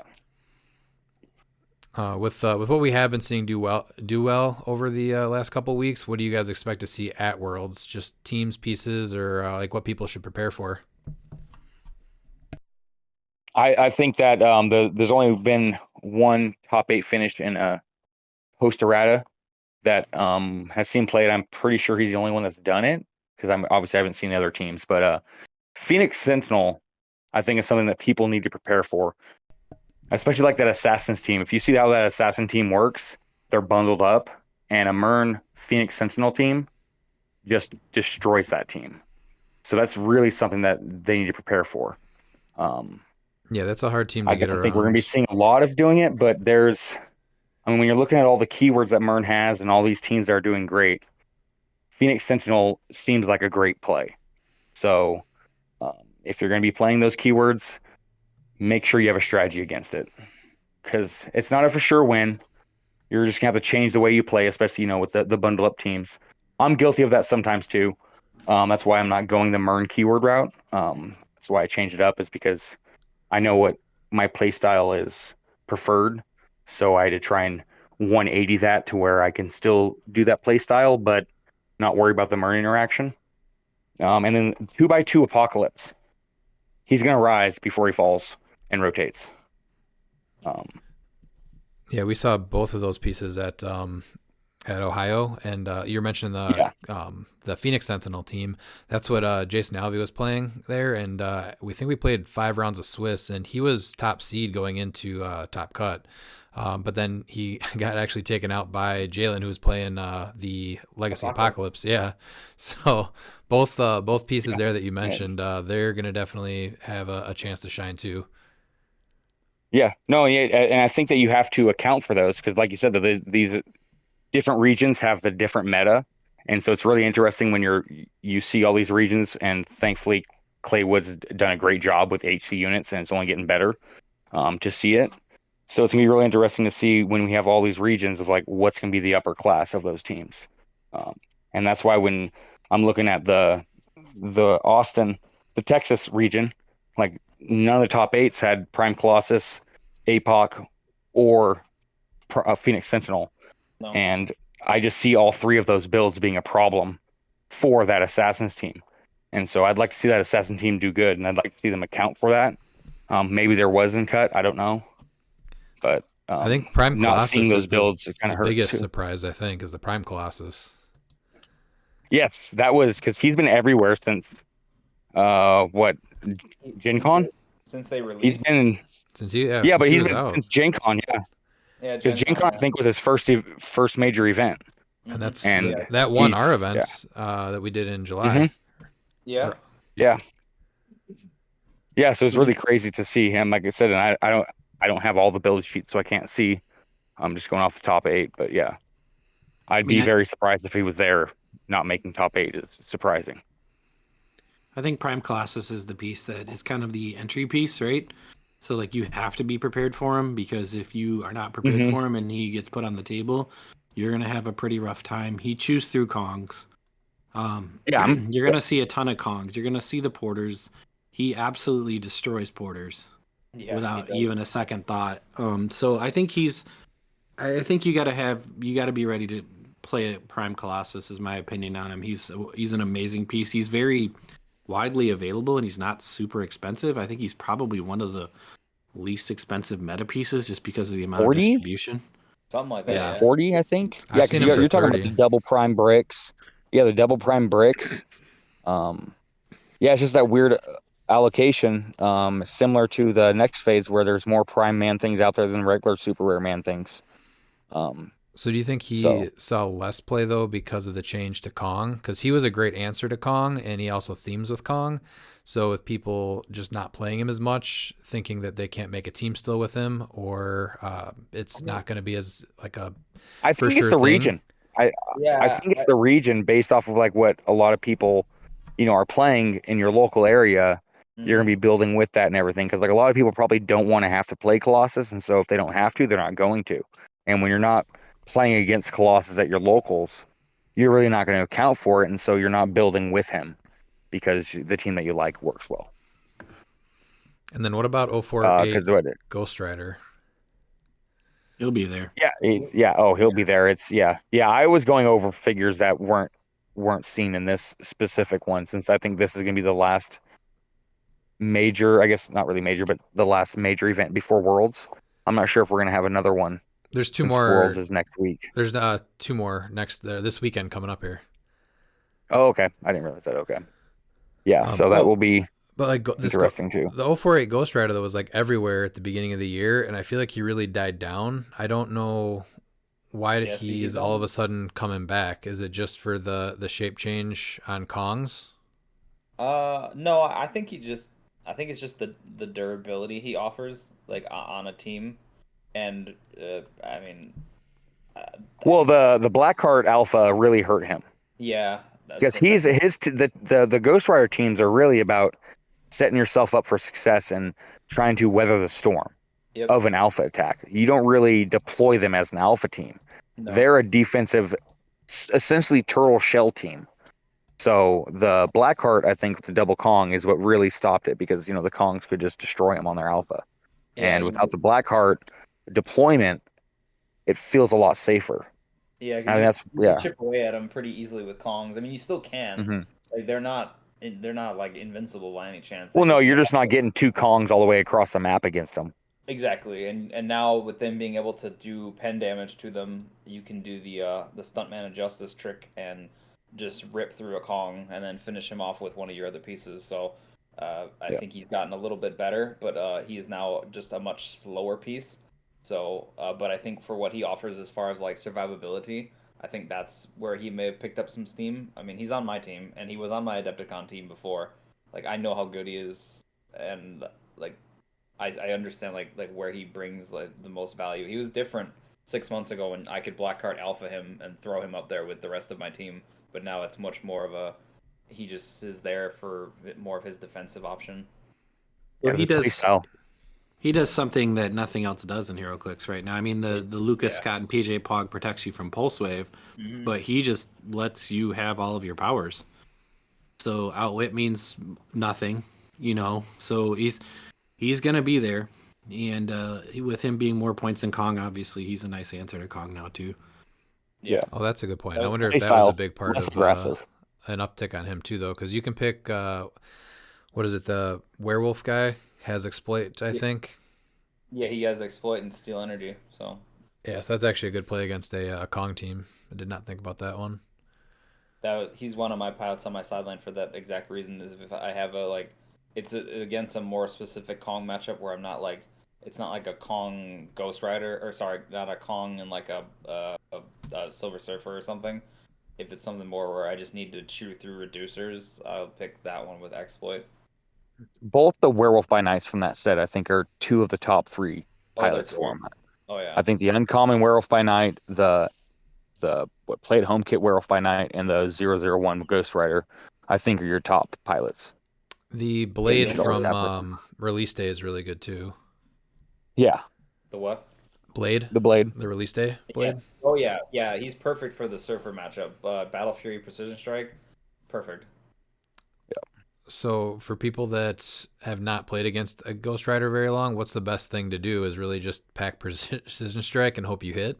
Yeah, Uh, that's yeah. well, you just wail. You also, if you can just wail on him, like, because he's just reducers. Like, yes, you can get like shape change or super senses, but most of the time, like, he could end up just being like if you pick the Werewolf by Night from the starter, you're getting outwit precision, and then he's just his reducers, and you're maybe copying maybe like Spider-Man Family or Wonder Woman possibly. So you have like A lot super. of people give him the Bucky's arm. So That's yeah, true. that's So you have yeah. you No, have super senses, right? But you can easily miss your rollout, and he's just invincible on toughness. So if you just wail on him, like he goes down pretty fast. I can't tell you how many yeah, that's times why you that hope asshole they has hit. had a Bucky's arm on and hits a 6 on super senses against me. Yeah. Yep. I think the Well, other thing too is just having a ring and then trying to knock away someone that's adjacent to them, or if they're on a like a kitty corner, trying to build a barrier on either side so they're not adjacent anymore. If he's not yeah, your main target. But yeah, yep. he can be hard to get through. I think the biggest thing is I always think that if he's got shape change, I try to ignore him a little bit more because he's always hitting that shape change. I Yes, I've had to deal with that I've in my swapped out what testing. So I'm using on him a couple times, but I think I've so I'm now running Conchu on him, and the stealth and prob is huge. So mm. it's just also not being able to just shoot at him easily has been pretty big. So that allows me, especially with not being able to deploy him as quickly, just parking him in some hindering, and then parking a couple other guys near him has been pretty good. yeah, and he doesn't share keywords with Mern. So Nope. So you are yeah. not you're not shooting me from wherever. What Yep. pilot do you normally go to, Dan? Or is it pretty? Right. Right. Well, it really changes on the matchup. Like when I faced the double surfers, it was Blade. When I had, but most of my other matchups, I think my most common one was actually the play at home kit Werewolf by Night because precision Yeah, outwit that's what you used. Yeah. is Yeah, so that good. was yeah. Like Yeah. just having a consistent source of outwit all the time is big. So and then the precision was just nice to clean up things. Like then I would just like I'm just gonna like plink this thing or plink that thing because I can do pen damage with the stuntman trait. So I'm not as worried about having um the exploit if I don't need it. So How many sideline spaces do you give up to his pilots? I think I gave 4. So I used most of my sideline for him because I have Khonshu and then I have a mystery card. Okay. Is there any pilot that you typically don't use? Um, it was actually probably the exploit and steel energy one. Or well, I also didn't really use the 001 Ghost Rider that often, to be honest. Like I didn't like the shape change and steel energy was nice, but having the support powers and the precision strike felt better. Like I that I was think that the Ghost Rider is a better pilot if you're putting Chthon on him. yeah, and I wasn't I doing think that. that's yeah. So And then what about Carnage Silver Surfer not making top 8? Yeah, I just like I said, was he played? That'd be interesting to know if he was played at all too. Yeah, I'm He just actually did make top 8 as sideline. an option, a sideline for which I'm guessing that's exactly who they brought in with that penguin. Oh, okay. I'm doing that way, Uh, and then Butterfly with yeah. somebody else. I was thinking it was a Butterfly swap, but that's the LE Penguin, yeah, that can switch into a monster. Well, yeah, it looked like it was either him or because the only I guess because I don't see you bringing in Mern because the whole entire point is you don't because if Mern's on the map, they're gonna want to hit him, and if he takes damage, then he's yeah, dead. and it's You not know. a bad swap out with Penguin because I think doesn't Penguin Yeah, give like Penguin has outwit because his is it powers on his yeah in a or honest style? mastermind stealth mastermind for Surfer is extremely good. Yeah, because that makes him a lot harder to deal with. At least Yeah, that's for me that would be and pretty yeah, big. Surfer with mastermind is Like kind extremely of good. unoutwittable mastermind. It's a bit Yeah, sketchy. and you get super senses before mastermind now, so Yep, because you can order them different. Yeah, you can order them however you want. because Because they're both yeah, immune. because it's would be hit. Yep, and so Yep. you're the attack. Yeah. What about Jennifer Kale? Do you think she's pretty much? She did make what 8th place. I had her on my team. I just recently had to cut her since she's just the easiest piece to try and go after. So I Yeah, still really yeah. like her, but you have to do a lot to protect her, and she competes with Mern, and Mern offers you other things, and I think that's why Man people are bad. thing, man thing, I think is 100% needed if you have Kale. Yes, because And so he now gives all of a her. sudden she's an 85-point piece. Yep, and she's also way harder to like take out and deal with because you have Yeah. a giant bodyguard that hits like a brick house. And you can just play Butterfly into Mern instead of the Kale Man thing combo. Yeah. So you're saving 20 points, But Yep. Man 25 Thing is points. seeing play, just they're not seeing play together. No, No, yeah, I it's interesting. Yeah, because Man Thing gains her keywords. So like you can put Man Thing on a ruler team, and I think there could be something there on a ruler team with Kale Man Thing because you can also bring in the Ghost Rider. You can also bring in Prime Colossus. So the Kale Man Thing is probably going to see play post rotation. We might even see that little combo at Worlds because I mean I just think that I mean Man Thing and Colossus on a team together that's themed is just sounds ridiculous. mean it was Yeah. Man Thing and Kale was on my build for a little while. I only swapped off just because uh Well, some and changes, you but also get then you can even bring Butterfly in, and that's when bringing in the Ivy becomes an interesting piece because if you have the motorcycle for the free place one, Colossus has super strength, so you can just bring Colossus all the way across the map, and drop the and yeah he drop can the drop that plant marker. yep. So that adds another wrinkle to the team by throwing an Ivy to the strategy as well. Now, obviously, you're not going to do it for most matchups, but there's going to be some matchups where that could be a good combo. And so now you're getting Prime Colossus, Poison Ivy, and Man Thing all together. Then you also have Kale, who's Unfortunately, protected. So you need Kale kind of up there. yeah, you Um, do. And but with Man Thing, I think that's totally fine because Man Thing can even carry her. Don't yeah, matter. yeah, no, I know, I agree with So that. It just it adds an option and a wrinkle to the competitive scene that I think that it's ripe. I think it's really ripe to see where it could be at because it just on paper, because I'm just talking about it, just it sounds good. Obviously, I've never put it on a map, so I don't know. But I mean, those two pieces together themed is just sounds dirty. There's Kale so is much you could do with that. Kale is still on my list of things to play post rotation. So like Yeah. it's I still think she's great. I love her interaction with Man Thing. She's good on her own. You just really need to protect her if you're playing her on her own because Yes. people know she know what she does and she's an instant target. Is she around post rotation? Oh yeah, because Yeah, she's she was Wheels of Yes. Wheels of Wheels Vengeance. of Vengeance. Vengeance. Okay. Yeah. So I Um, put Bucky's So, arm on her, and I was able to keep her safe sometimes with Madam Web Madam with those Web. sixes. Yeah. Yeah. But now that she doesn't have that anymore because I just don't have the space anymore, she just was the easiest target to go after because the rest of my team is relatively hard to hit. So that's why she Yeah. And kicked out. she's not that hard. Yeah, she's not that hard to deal with. It's 17 printed. So yeah. What were you gonna say, Pete? no, if you, I don't. Other things I think you're going to see. I think utility wise, MOE swap is going to get one last ride here. Yep. I Yeah. don't I know. think I don't think Mephisto, but I do think the 50 points of MOE because it's been around, just kind of floating around. It's gotten a little like cut down as far as like what you put on your sideline, but MOE is still very popular. that's nuts to me because Mephisto is just. I mean, I know I get he can be Yeah. a point farm in the wrong matchup, but he Yeah. is an amazing piece. Most of the time I've farmed him for points. I'm pretty sure there was one game where I got 120 points off of just Mephisto. I think the other utility that people are going to use a ton of, and they should, is Butterfly. I think that's a great, Yep. amazing piece that gives you access to a ton of things.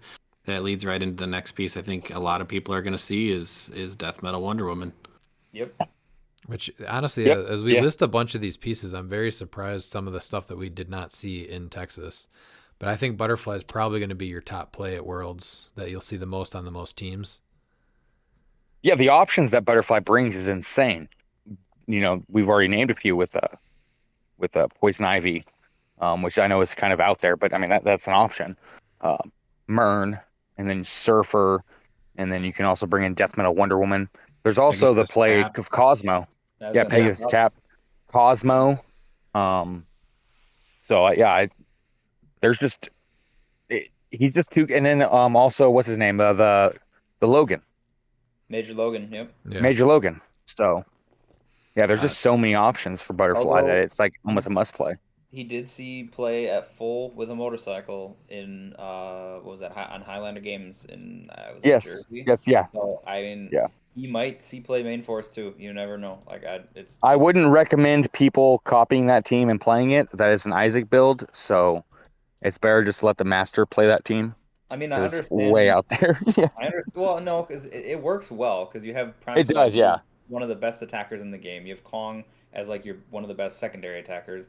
You're meta guessing with Major Logan that everyone's gonna play at least one porter. So then you're giving all of your figures +1 to their rollouts. So Spidey's a 4 through 6 imperv and a 3 through 6 senses. Major Logan's got his. Kong's a 4 through 6 imperv, and then all the rest. So it was just like it's a good meta guess team for being unthemed.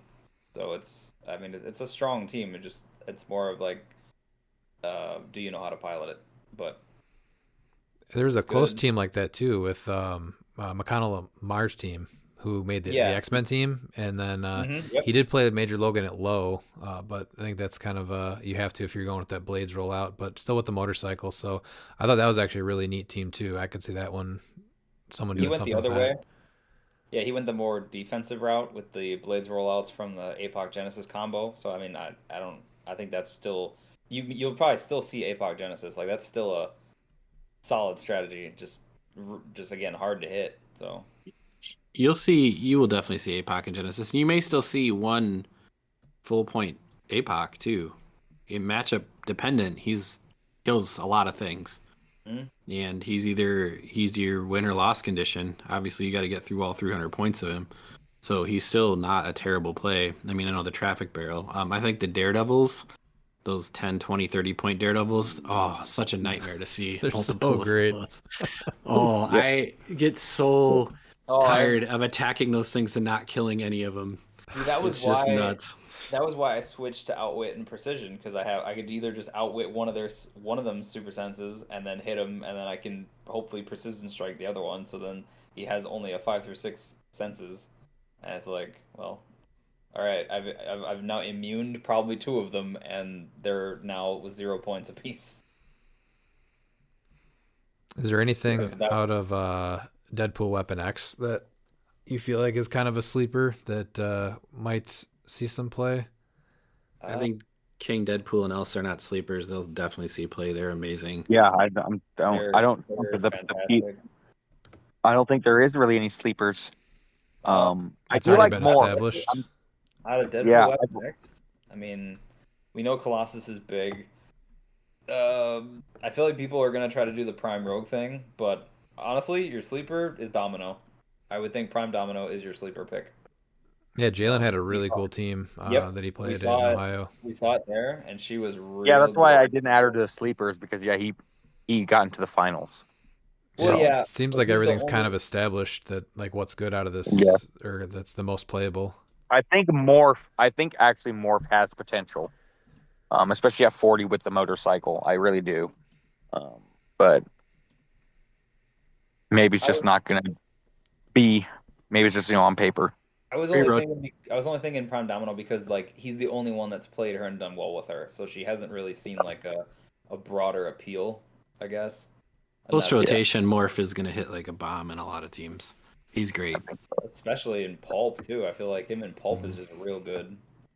Yeah, I think you're going to see Space Ghost. He's an amazing 30 points. that's the sleeper pick right there. Space Oh Ghost. yeah, He's Space not on Ghost. enough. Oh yeah. I think Carnage Silver Surfers are going to come back. They're easy. People know them. I love them. I try to play two of them every time I play them because it's just 100 points of murdering things. Yeah, Uh, until they can't actually murder things. yeah, that's true. I mean, it's matchup dependent. You're always going to have a matchup that's not going to work for your team. I think another team that's another piece that's gonna, and honestly, this is my prediction. I think Arachnite's gonna be. I think Arachnite's. This is it. I mean, he is so good versus a lot of things being played in the meta. And if There's going to you be at at least 100 two in or top eight. 60 points, yeah, at 100 or 60 points in an experienced Arachnite player's hands, it is really difficult to deal with. Yeah. And I think in Texas only 160.1 made top 8, right? Mm-hmm. I think so. Yeah, I double checked that, but yeah, I think you're right. Was it? What's the keyword you think that's the best one to look for in Worlds? Is it monster mystical? What are you guys thinking? Mystical's always a good play. Monster's good. What's funny I is I think think If you're going Mystical's just straight even keyword, mystical Mystical's is the best. because it It's also just counters the monster Mern build, exactly. Yeah, yeah. it That's counters that's that. why I Yeah. have to say mystical. but monster's still obviously just crazy good. So there's nothing Yep. wrong with also playing monster. No. No, look at the Uh, pros and cons. I think there's more cons playing a straight monster build than there, just I because think the matchup. But yeah, I think even with the Mern shenanigans, Cosmic has picked up some steam, so that's still good. Um, yeah. I mean, obviously we see Assassins is solid choice. So The I mean, sleeper symbiotes. It hasn't been played really since Alex the Mayer. championship. Yeah, Yeah. when you won with that, and I still think that team actually holds up really well, especially after seeing the ban list. Yeah. So No, it definitely does. that's It the was a good team sleeper then. keyword. It hasn't really lost any steam now. So No, yeah, I think that's the sleeper keyword right there, symbiotes. That it hasn't been seen since January, and could easily. I mean, dice go away. It could easily get top 8, top 4, even potentially win, based yeah, off matchup. So I've seen Wong actually see an uptick also. he's good. Like but he's not the throw. He's not a Kong. Like I think people I think are that's trying the to. main problem is that the reason why Wong hasn't been really. I mean, he's been placing, but he hasn't been like winning events. Yeah. Is because I think that people are still trying to figure out the piece, not realizing he's a finesse piece because they just throw him out there. I More think like he's Prime much more of Spidey, a right? finesse piece. Yeah, he's not a prime Spidey because he doesn't really have great rollouts. He doesn't have a fourth or sixth senses. Sure, you can give them Bucky's arms for a super senses on 6. You know, you can. There's some shenanigans with Avengers to give him 5 through 6. But yeah, he's just. It's. I think he's more of a finesse play. I'm playing him, and I'm 100% playing him in a finesse way. Yeah. That's different than everybody else. I think that's the key to Wong's success is really building to his strengths and how to protect him. I think I protecting him is key. when I played against Miles and Wong is good. But he's not a like you think he's durable and he is to an extent, but you can just chew through him too. So Yes. Yeah. you have to be careful One with mistake, he's how dead. you use him. Yeah, The similar. Avengers conversation brings up Hawkeye, and Hawkeye, obviously, and that also goes to Detective. Sorry, I didn't mean to interrupt you, Bredman. Oh yeah. Oh no, that's fine. I was gonna bring up him too because that's another piece that I've seen a bunch of. Like that piece has made how many how many top 8s or one events right there. And again, I don't think one of them was in Texas, right? That made top 8. No, I didn't see him. No. I mean, we just had it here this past weekend, and the Hawkeye Detectives is still real good. Like it Yeah. really hasn't dropped off. Like even without the Amatum shenanigans, like the team's still really strong and hard to Oh deal with. yeah, Tomb was just an added bonus. That team was still stupid strong. Oh yeah, and the funny thing is with like and you have World's Finest as a backup for Hawkeye. Like they're literally like, oh, you're trying to go after them. Well, you have World's Finest staring you in the face, and they're still just as good as they were when they dropped. So Yeah. I he's one of those that I think is a sleeper pick that I don't see enough of that figure seeing play. I'm like, why is World's Finest not on like twice as many teams? So if we said the mystical is probably going to be the keyword to win worlds, is that what we're all thinking? I think it's, I think it's a very solid bet. I mean, Yeah. honestly, Yeah. I think Mystical has a good chance. With Mystical will monster, be in the finals. with I'm not monster gonna say second. it's gonna win, but I yeah, think Mystical yeah. can be a really tough matchup for depending on what monster version you play. Having played Yeah. monsters against Mystical, I mean, I think it's not an easy matchup to deal with because a lot of times your monster pieces aren't coming with reducers. So mystical teams come with a ton of mystics. So now all of a sudden you're thinking, well, how can I avoid chewing through my own team by trying to kill something here? And I really think we're gonna be in the finals. there's still Madam Web. Oh, Yeah. She's the best 30 points in clicks. What are you talking about? See, and speaking of regional pieces, like Madam Web really isn't used outside of You guys, Yeah, very rarely. I don't see her So too often. it's yeah, I've been dude. like I think Redmond and I have been playing her since she came out. Like she was on my team yeah. for Kilted Classic last year. She's been on a couple of my other teams. I mean, Yeah, Oh, she's been she almost consistent. made my team. Yeah, she almost made my team, but I didn't have the extra 30 points because unfortunately it's only 300 points, not 330. I know. So, Mystical's Prime Elsa or Brother Voodoo? What are you doing prime wise? Prime Elsa, baby, she is Bay. Like Elsa, yeah. yeah, she does so like she Elsa does. adds so much options, especially if you're going against a Killmonger. Like Yep. if let's say if you're going against if you have an unequipped Arachnite and you're like crap Killmonger, perfect, he's not equipped. And if you're not going against a Killmonger, then you can give him the trick arrows. It's not as That's efficient as it was, but it's still good. That's Even her with the trick arrows. Like I did that on Saturday, and she was Yeah. great with the trick arrows on her own. Like I didn't even need Mhm. to give it to Arachnite most of the time. I did That's lots crazy. of No, good it just stuff gives with options. Brother Voodoo. Brother Voodoo is awesome. Oh, Brother Voodoo's he's so good. The only thing, Yeah, with Yeah, no, him- it's play style wise. I think right now I think that with how tight Mystical is, yeah. that the Elsa Prime giving you that extra 15 points, I think is huge. Well, that and That's yeah. the thing with Voodoo is you really like that 2 pen damage, but you can't like do that to Kong. You're like you can't just Or walk. or Colossus. Yeah, and that's like I really that trick is good because I got that used against me and it hurt. Like Kamo just dying when I hit stop clicks was rough. So If only he was 55 points. This is at this point, I'm like, man, I wish Brother Voodoo was 55 yeah, because then so you can like just I think he sees an uptick post rotation. Honestly, like Yeah. he's still that good. It's just the landscape will change, but I don't know about right now. I had a bunch of luck with I him though. He was really good. I No, don't. Pete, you had to play against him against me quite a few times. Yeah, and I've played him quite a few times too. I just love him. I just think he again does something so unique, and for 45 points of your prime, it's all of a sudden when you're just like, well, here's 2 damage to something. Somebody's like, wait, what? You're like, yeah, no, I that think it's just happened. 100% the 15 points more than Elsa. I think that's exactly why Elsa is going to be making more teams. I don't think that there's a right or a wrong answer. He's just so much more durable though. She dies so Yeah. easy. But No, I know, but there's certain teams that you're not going to have that 45 points. I mean, yeah, and she works good on my team with what I'm already doing. So like Yeah, she was hard insane. she was hard to kill on my team. It was just, like Pete can attest to that. Like I'm sure I think he attacked her what four times at least. Yeah, you got her once back with the death metal, which is what you should do. I mean, because she's such an integral part of what you're trying to do. Yeah, so that was kind of the shtick was and she's got a good defense power because it's protected outwit. So she's at least and there's enough things that are equipped still that Yeah. she's like I'm just taking one. So Bystanders wise, guys, Lucas, Scott, King. and PJ Pog. King Bystander. That's the one thing. I'm probably going to kick myself in the ass for saying this, but that's the one thing that makes Apocalypse nasty. The 2x2 by teaming him with the Butterfly and the King Bystander. It's a nasty combo. I've not seen anybody unleash it. So Weasel. maybe Weasel's good. Weasel's great. The problem with those pogs is I just hate giving up 10 or 20 points. For a $60 and not even accounting for the fact that I just paid $60 for this pog.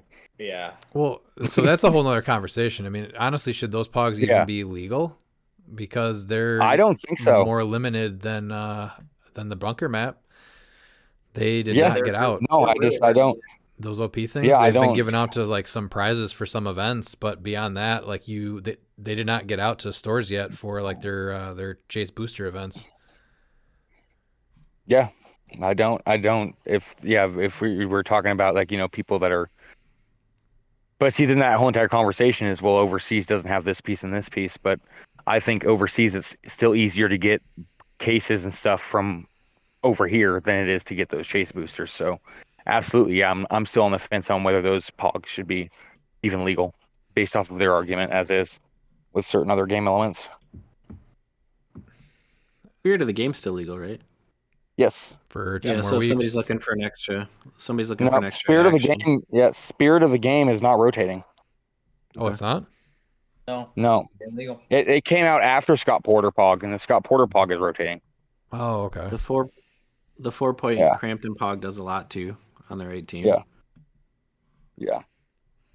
I just Great feel like mastermind power. those. Yeah, I just feel like those pieces just die so fast. They're so easy with their low defenses to take them out for a couple extra points. No, that's why I say King is because I think you actually get your value for it, even though you're paying 20 points. Because especially with which it worked great when I was using with Dormammu Red was KOing the butterfly swarms to keep him alive. So he becomes a royal pain, hitting for 12 blades exploit. How many points is And he? he I know works. he doesn't necessarily give He's them up, 20. but he's 20. Yeah.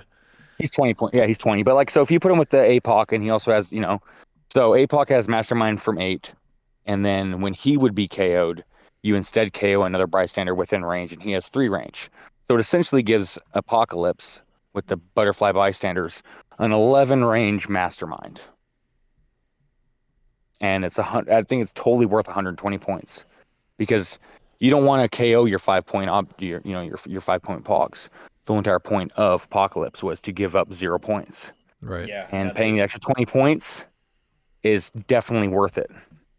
and we Because know even if you're just paying the 20 points to keep him behind just to make sure that Apocalypse doesn't die, and you're killing these butterflies, or any other bystander, I mean, they're going to have to sink attacks into Apocalypse. And so it's a nice option to where you don't have to give up 5 points. You can just give up 0.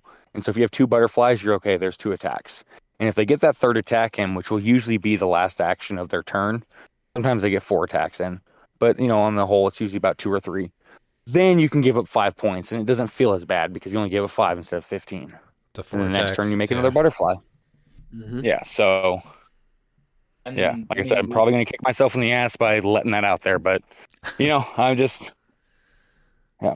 Well, we know that we know that Butterfly's good, so like putting that on that team is not like that's a bad play. Like you're still getting a lot of Well, no, versatility. yeah, and I put it to the test with Dormammu Red, and it worked just fine. Mhm. This Apocalypse actually doesn't share a keyword with Mern, so he's better than Dormammu Red because of that. King has no keywords, so he can't be targeted, and the Butterfly Swarms have no keywords, Nope. so he can't be targeted. And as long as you swap for So something that doesn't share a keyword off your Butterfly swap, yeah, then you're fine. yeah, and even so, I mean, it's even worth maybe it's bringing in Mern because who cares? Okay, you can target Mern, that doesn't matter. You're still able to really work it with Apocalypse. It does hurt though, Apocalypse with his 10 attack against Mern, so that does hurt. He's usually not making it up there to attack. He's making other pogs and using other stuff. Yeah. So his Pog's gonna be doing the work, but yeah, As far as I just like the utility that is. as far as primes go, what do you think is the strongest prime that'll probably be seen at the top? That has the best chance of Colossus. winning. Colossus, yeah. Yeah, Colossus. Colossus. Yeah, Yeah, I think Colossus has even proven that to be better than Spider-Man at this point. Yeah, I still think Prime Spidey is like one of the best attacking primes, but Colossus is right there, and they're like, I feel like it's just dependent on the pilot, honestly. Like the Prime. So Spidey the theme I think really changes it because the fact that you can get Mern on theme with Colossus, yeah. whereas Spider-Man you have to play non-theme, I think really hurts because you're gonna have to either go first. They're gonna make you pick the map, or you're gonna go first. I guess normally you're probably gonna be like as a Colossus team, you're like, no, I want to go first, Yeah. and so you have a better chance of that. So No, I think that that's really great. hurts that matchup. Oh yeah, I just think that like I said, it's tough because Prime Spidey Yeah. is still so good. Like he hasn't lost any. No. That just hurts with that matchup specifically. Is because he's now an 11 attack trying to hit his 22. Yeah, So, yeah. but at least if it was me, I would just use the placement to get over there, and then make Yeah. use of the perplex to down somebody's defense, and then. Oh, for sure. Yeah, that's exactly where I actually like seeing Mern in the competitive scene because we've always used Perplex to positively modify, our own characters. And so it's going to be nice to see Perplex used differently, whereas you're actually going to use it to perplex down their defense or down their attack. So it's going to be interesting to see where that Makes you interact a definitely. lot more, which there's nothing wrong with that. Yeah, No, and it no, just it makes you have to like change how you would normally play your team. Like that's what I had to do when because I faced the Mern matchup. Like even though like I couldn't get Mern where you can just ignore the map from me, I still had to like okay if I'm going in to make an attack, like I know I'm gonna be just hitting with my space stats. So I used my perplex in other ways where I would go up and be like, all right, I'm just gonna perplex somebody down, and then I would then follow up with something else first because of that. So it was just a change in mentality of okay, well, what am I doing with my perplex now that I can't bump my own stats with it? Right. I do like that they changed Mern to only his what printed five Printed and four. four. It's just four. been four. Yeah, Okay. I like that. I like that a lot. Yeah, Yeah, not being able to that's. be I think it evens it a out seven range. That's a huge difference. very much. So I do enjoy that. So people going to Worlds for the first time, what advice would you give them to kind of prepare them for their first big event like that? Remember, Go in there it's just to have fun. I stated if you feel intimidated, do the side events, do BRs. Don't feel intimidated though if you're going to go there. Like even if you know you're not going to win or whatever, like everybody has a chance with dice. Um, Mhm. just go in the mentality of just trying to learn and just trying to have fun. Um, you'll learn that most, if not all, the competitive players there will actually be more than gracious in playing with you. They're not as mean as everyone thinks they are. Um, I mean, yeah, just have fun. yeah, it's definitely more about just like having an enjoyable experience versus like worrying about winning or losing. It's a whole experience. Like the weekend is just Hmm. such a good time, and it's really about that and just like spending time with like biggest thing I'm gonna enjoy is just hanging out with everybody. Like that's the best part. Oh, It's like yeah, after I'm like looking. after like Yeah, all day of clicks, like just being able to unwind with everybody is probably yeah, the best part. Yeah, you interact with these go and people online all the time, so seeing them in person is a good time. Yeah. it is. go with an attitude of having fun. Mm-hmm. And if you're not having fun, then just say, I don't necessarily need to do that. There's plenty of other things to do. The community as a whole is amazing. If you are going to play the events and you're new or there's questions, don't be afraid to call a judge. You're Nope. not wrong to ask a question. That's what they're there for. And honestly, not everybody makes a mistake with these rules and interactions. I don't care who you are. There are some people that know the rules a lot better than other players, but by and large, everybody can make a mistake. And so don't be afraid to involve the judges that are there.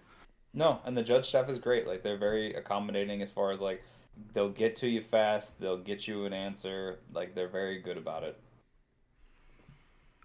And I would say Yeah. if you want to go in kind of like just informed or kind of limit or narrow down what you might want to play, even though it's getting close here, I think your best tool is HC units and just go into the tournament section, kind of like what we've been going over, and just see what's doing well, see what you might like to play, and then also just how you might deal with it if you see that team across from you. Because I think I'd never seen the meta this open, just seeing what's making top eight on all these events. I don't think I've ever seen it like this. Have you guys? I think it's usually Well, about 25% of this. no, and I think that this just shows you, though, even with the Blackheart, like if Blackheart was there, this just shows you that these teams are still playable. So the meta has always been this open. It's Yeah. just that people gravitated towards the easy button. Right. And Blackheart is probably the easiest easy button we've had in years. And so it's nice that that was addressed before Worlds because most of the time, luckily it's because he's not rotating. I think if he was rotating, it'd be like, meh, whatever. But 'cause luckily he's not rotating, so they actually addressed it and did it promptly. The bench and ban list, I enjoyed most of it.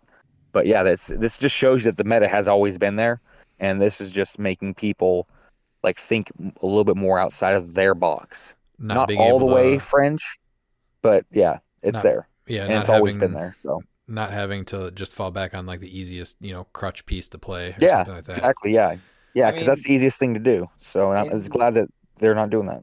in constructed singles, you're always gonna want to play like what is the most efficient, right? But you can like we can see that there's plenty of builds that are quite efficient in what they do, and That's the difference right there. Is that the difference between efficient and easy button is that Blackheart was just so easy that you said I have to play it. Well, even though he it was might not be the most both. efficient. There's other teams that were great. Yeah, I mean, he was both. He was very efficient and he was easy to use. So Yeah. that's why he needed a change. Was you can't have a piece that's Oh, absolutely. that Yeah. No, efficient it and was. He easy to did. use. Yeah. No, the argument that he still wasn't better than Venom Magneto, I think, completely got answered to be false Oh, very he was quickly. totally better than Venom Mag. Like, Venom Magneto is fine. I I knew that as soon as he was released. I was like, well, that's just he's gonna have to get changed eventually because that's way too good. And then Kong came out and realized, yep, there's the figure that broke it. Yeah. We also did want to touch on the Pulp World Championship. I think so. Only Miles and I are playing in this. Dan, I know you won't be in town Yeah. yet. Pete, you say you're on the fence. I'm pretty sure you're just doing BRs though, right? Man, I just Come on, get your it's not. Parademon. Get your Parademon. I know, but it's just not my thing. And so here's my experience from Worlds last year. I wanted to play Battle Royals so bad, and I came in like I think later in the week. Yeah. And we don't, until recently we hadn't had a lot of events that were having battle royals by us. At least not the ones I could make it to. So I really enjoy those. Like that's where you meet most of the other players. Sitting down at a table with 3 other people that you don't know, and you're just having fun, talking clicks, talking comics. So I'm like, I'm 70% battle royaling on Thursday. Just But, tank so you can get me your Parademon. I Just can. tank so you can get me your Parademon. I can be persuaded. That's one of the things that I will bring a pulp team. I've really just got to sit down and look at it. So I just think I don't know. My whole thing with it is I think the fatigue of kind of seeing similar teams and playing versus similar teams. To echo what Redmond said, I think this is probably the most wide open meta I can remember. Not for Pulp. But not for pulp.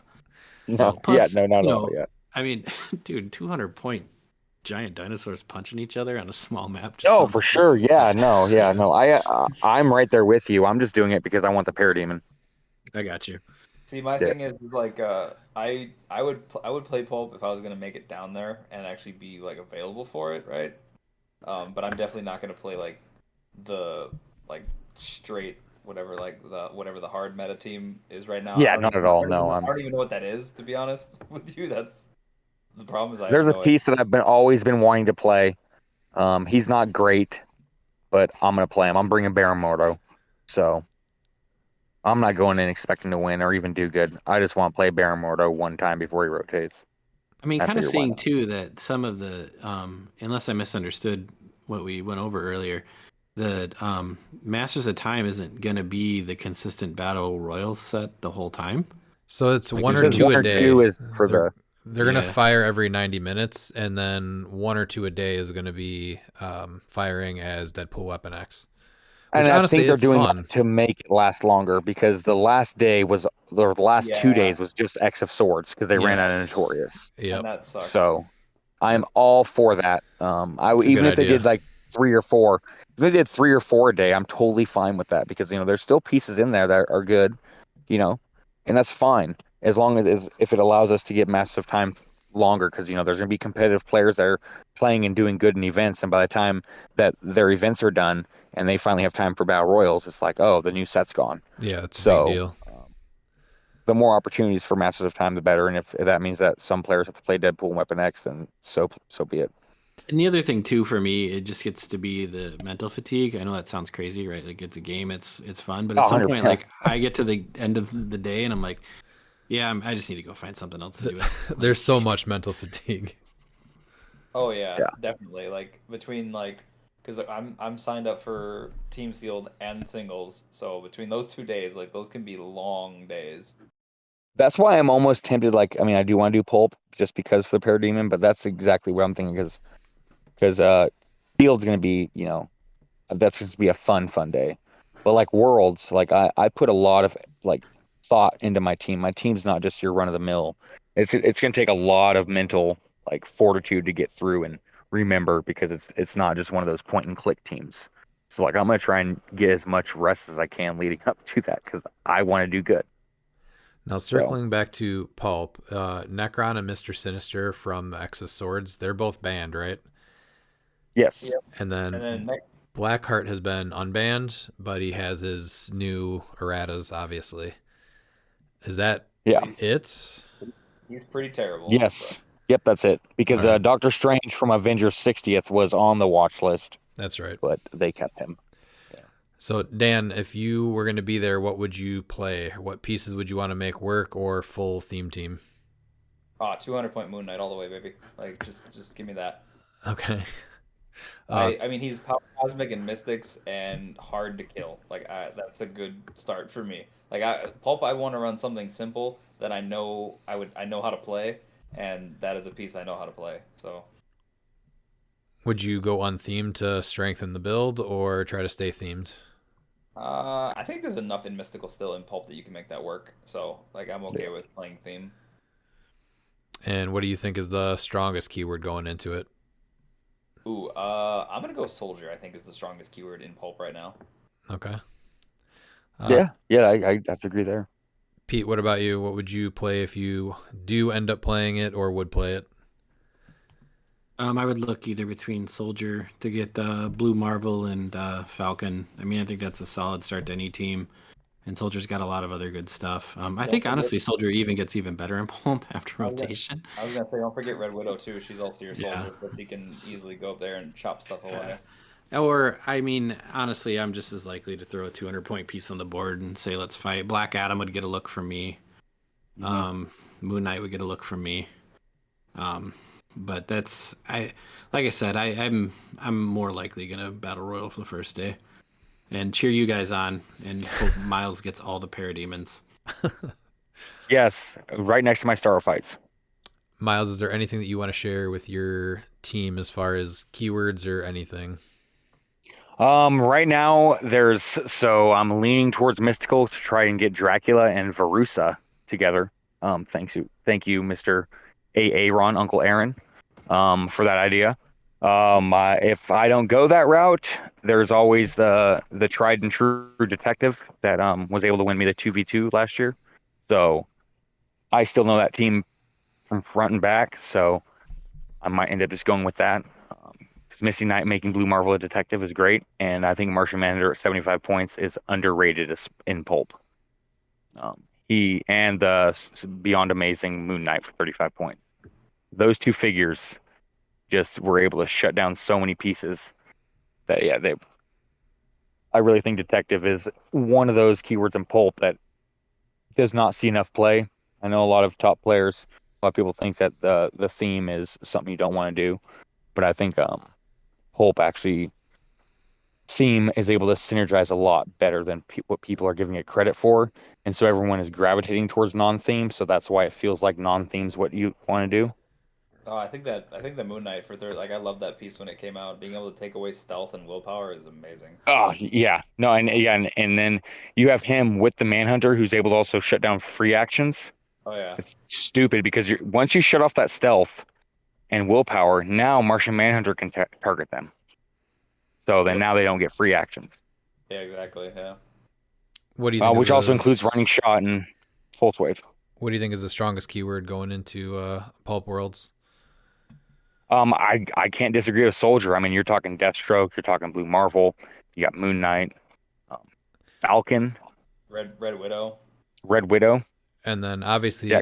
being able to turn those into Thunderbolts. Do you think playing what's her name for 50 points is worth it? 40. For 40, absolutely. 40? Absolutely. Because so now what you're doing is the one thing that really hurt what's his name? Falcon, is that they have to share a keyword. Yep. And so when you give him Thunderbolts, there's figures that have Assassin or the other keywords that are huge, such as Orb. So now, since you lost Blackheart, so now Orb doesn't get full deployment. But now on a Thunderbolts team, Falcon. now you can get him even further because of Falcon. So you're still able to do that trick with Thunderbolts.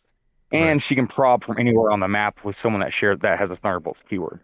So she absolutely is worth 40 points. Because getting that alpha off with Orb, huge. And I wouldn't be surprised if Thunderbolts wins Pulp. Are team ups Pulp legal? They're not, right? No. They're not. No. Unfortunately, which I thought for that would be allowed just because. Yeah, if they were in boosters, I think they would be. I think the fact that they're limited to bricks, it's like I would love to see team ups. If team ups were in boosters, I think that they would say yeah. and I wish they would have kept them in boosters because that would have really, I think, a lot of figures would shine. Because if that was the case, I'd say Young Avengers.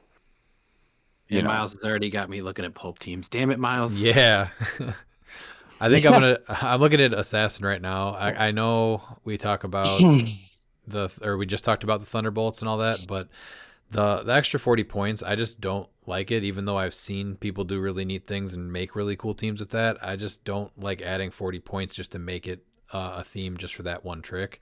So I'm thinking I'm leaning towards Assassin right now. I got 90 points still, trying to figure out a leader on it also. Yeah. But you're going to play Assassin without talent. Well, and the reason why I think it's worth the 40 points is because it's not for just that one trick. Because so he can also carry people up. But so now you're able to completely get all the way across the map. Orb, Blue Marvel, and Red Widow. You can have them all ready to go. And with one of whoever you want, depending on what you're playing against, being able to attack them all the way across the map. So you're able to really pick your poison with those 3 figures alone.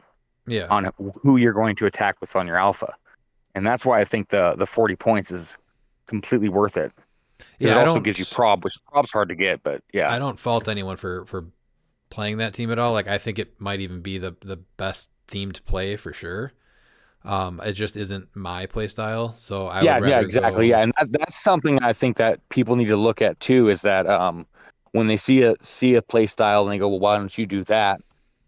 They never really taken that into account because they're looking at team builds through their own eyes and not understanding that there's a reason why somebody's building this team, and especially if they do good, there's a reason why. It's because that's their play style.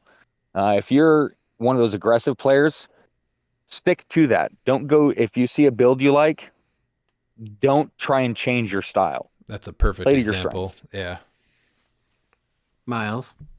Yes. Can you make a team with Lady Mastermind being good in Pulp? Okay, so it has to be non-theme. You know what? Non-theme's where it's at. All right, so how many wins do I need in order for it to be considered a success with Lady Mastermind? If I play 5 rounds. 3. 3? Oh, 3. Say 3. Yeah. Yeah, okay. You gotta at least get above. All right. Above, so am I gonna? Water. All right, so that's 90 points because I have her and Simon Garth. I mean, if I'm gonna go all in, I need to go all in. Full potato, right? Yeah, her and Garth. Ooh, okay, and Black Adam. There's my team. Oh, and then 10 points. Let's go Aunt May. All right, that's my team. Black Adam, Lady Mastermind, Simon Garth, and Aunt May. I hate Let's it go. so much. Simon, our Lord and Savior Simon Garth is back. The only thing is he can't have a motorcycle. That's kind of a bummer, but that's fine. He's gonna be my mastermind fodder. Fine. That is true. Yeah. All right, so we all saying that. God damn it. Yeah. But I was gonna say because he then makes a grave hindering train marker, so now I get +1 to my defense with Black Adam. And he has a terrain to pick up and smack somebody with too. So yeah. So I mean, it's a win-win. Like Not the team just built one. itself. Nope. So, but you know what? I don't care. I hope we get matched up round 1 and you lose. Pete, and if the options are playing Pulp with that team or BRs, I would say BRs. Oh, you don't like a challenge? That's not a challenge. It's a terrible team. It's a challenge to win 3 games with Lady Mastermind and Simon Garth. Man, There's 100% a challenge, and I'm accepting it. It's Miles. Let's go for it. I would say just chalk it up to a terrible 40 points of enhancement, and that's it. No, you tank your first 2 games, score 0 points, and then you get your next 3 wins. You're probably going to get a bye, so now you're 1 and 2, and then you're going to go ahead and play the lower tier, and they're not going to have an answer to Black Adam. It's a terrible strategy. How many of these events do they have, and how many chances does Miles have to pull this off? He probably has quite a few if he doesn't. I have all the chances to pull it off. I will win 3 games in 1 event with Lady Mastermind and Simon Garth. Well, there's plenty of 8-man pods or whatever they are, 16-man. Yes. Whatever. Yeah. Oh, man. Don't even. Pack I'll have that all trash. the promos. Don't even pack that. No, trash. I am packing it. It's ready. God damn it. It's played. I have to pack a Pulp. I have to pack a Pulp team now. This is kind of bogus. I was thinking I don't have to worry about that. Pete, you need to bring the signed Lady Mastermind. I need her luck. That's fair. I need Miss Lady Luck. If you're doing it, do it right. Yeah. Uh, Do you have no signed Simon Garth? Damn. Since let's go with him too. Ooh, Oh, no. signed Black Adam. We got to go right. I do have that, yeah. Yeah. Yeah, that's it. you didn't have the you Okay. don't have the next phase one, do you? Which one?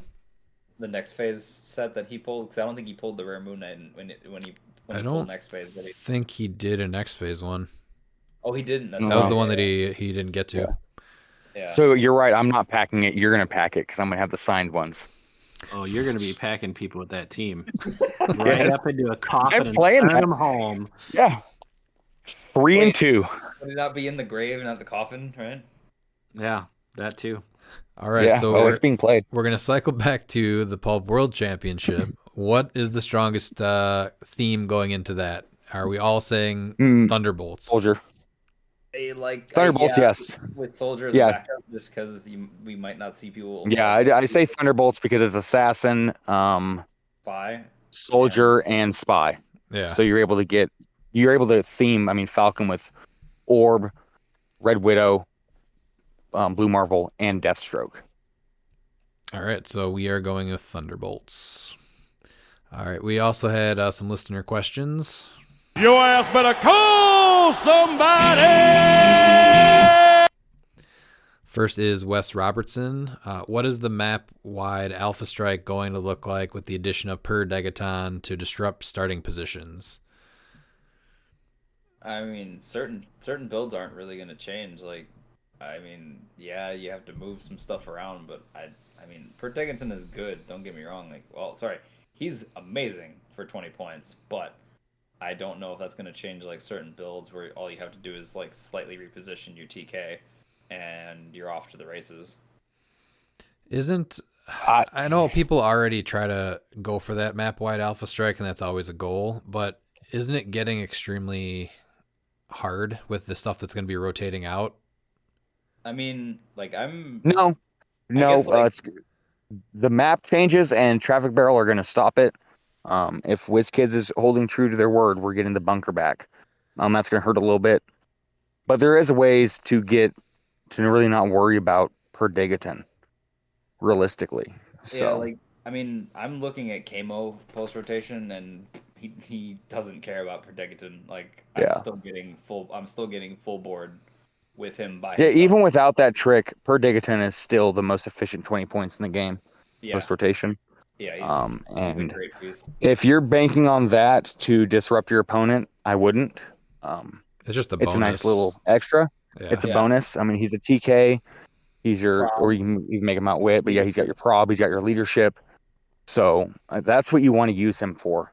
And it's also when forces are revealed, or not revealed, but placed. So you actually get to move your opponent's figure before you place your figures on the map if you're going second. I think that part of him is like very useful, but I don't think that's why you're playing him. It's just icy. No. That's Yeah. what it's Yeah. what it's there for. Yeah. I think what you might see is actually just people having to play 2 TK pieces. Yeah. Right? So I see You know, 'cause if TK not- coming back. Yeah, go stand in the corner. You know, Mhm. we'll see in a round or two. We did our sealed yesterday, and Jeremy pulled him, and he took my taxi and put him all the way across the other side of the map. So I had to spend a turn getting everyone back together. So, yeah, it's not like make or break a team, but it definitely is gonna slow things down a little bit. It's just a nice little bonus. You're never planning on that being the reason that you win. No. And then his second question is, Degeneration Clix is invited onto Hot Ones to represent HeroClix to the world. Do you pick a representative or go as a team? Who would be the representative brave enough to go on the show? I think Miles just I kind would. of, Hot ones. yeah, I think Miles just crushes this one. No, Yeah, I do. If I've already done the Blazing Hot Wings challenge, it was miserable. I've done a few other Hot Wing challenges. They're miserable, but I got free food out of it. So they're going to put me on a platform. I might even bring my buddy Aqua Miles. They're going to put us on a platform to where everyone can see. 100% I'm going.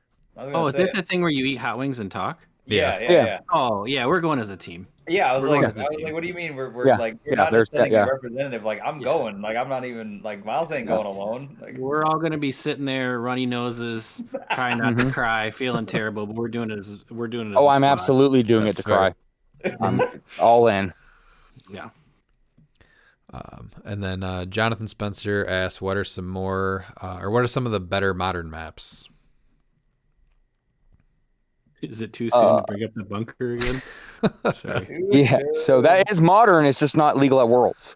But yeah, so Daily Bugle is top. Bloodstone Maze. Doctor Strange Mansion has actually, luckily we saw it in Texas. I think Doctor Strange Mansion is actually something that's not being looked at. But Bloodstone Maze and Daily Bugle, I think, are two of the top, as well as Wakanda. Yep, I think also the Extinct Volcano is poorly underplayed. Like that map is great. So With it's the not barrel readily especially. available, so I'm surprised. Yeah, I'm surprised it's actually legal because it's not readily available. You can But that yeah, one you Ancient can buy for Volcanoes, $30 though on Gamer Oh, Mats. it's okay. yeah, you can just buy it. So like you should. Whatever. Whatever. Yeah, those are the. I don't have a ton other to add other than the new one that just came out yesterday. Is pretty sweet. The Temple, I like it a lot. Yeah, as far I as thought that was wildly fun. I know that's not modern yet, but that's coming. Oh, that's a wild looking map. Yeah. Okay. Yeah. As far as the current modern ones, I think Miles hit it on the head with the Daily Bugle press room and the Bloodstone Maze, because it's just a good way to kind of help with going second. But I mentioned this an episode or two ago. They need more maps like the bunker map, just because a lack of maps like that just kind of hurt being able to go second. But I think that all 6 maps coming out just for Masters of Time are all actually really great and playable. So Those are if Masters of Time was legal for Worlds, I think all those maps would be all over the place. I don't know if you guys have gotten a chance to see all of them, but like Pete was saying, even the ones that came out of the release day yesterday were awesome.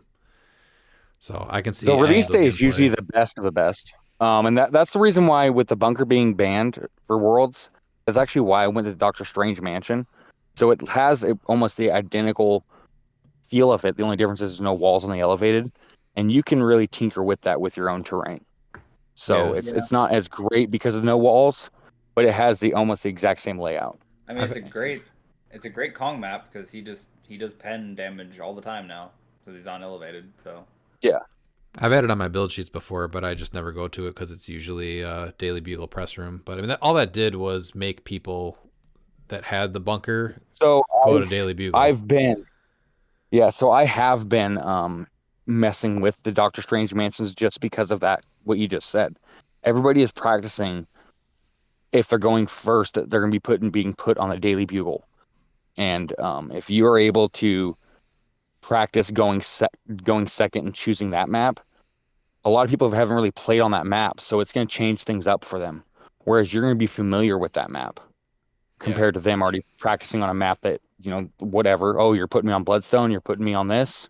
They know that map front and back. Yeah, I've played so those. So if you have that third map that offer, everyone has. So if you have that third map that offers a little bit of what those two do, but something different that they're not familiar with, that might be able to give you the edge. Now, obviously, top players are going to, be prepared for most things, but just that little bit of hesitation can just change a game because they don't take the action that they should have because they're, hesitant. Or even turn the map to the side that would benefit them the most because they don't have a plan for that map. I've actually moved to Sentinel Factory just to kind of try something different. That's another, I like that one actually quite a bit. Yeah. I liked how that played. Like I played on that against Pete, and that actually was a pretty solid map choice as far as just like what was going on with it. It does get a little cramped, but it's not a bad. I did the Doctor Strange Mansion because I'm playing Wong, and I'm a comic nerd, and so I'm like, I need this on my force. Well, at least it's a good map though. You're not just it's not a throwaway exactly, map just because it's a good choice. And the terrain you're in with the traffic barrel, you're able to really build upon it because it is an indoor map. So they have the 4 2x2 blocking, and so you're really able to tinker no matter what side you're on with your terrain.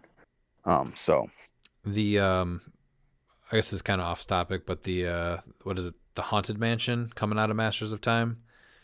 I like that one. House of Mystery.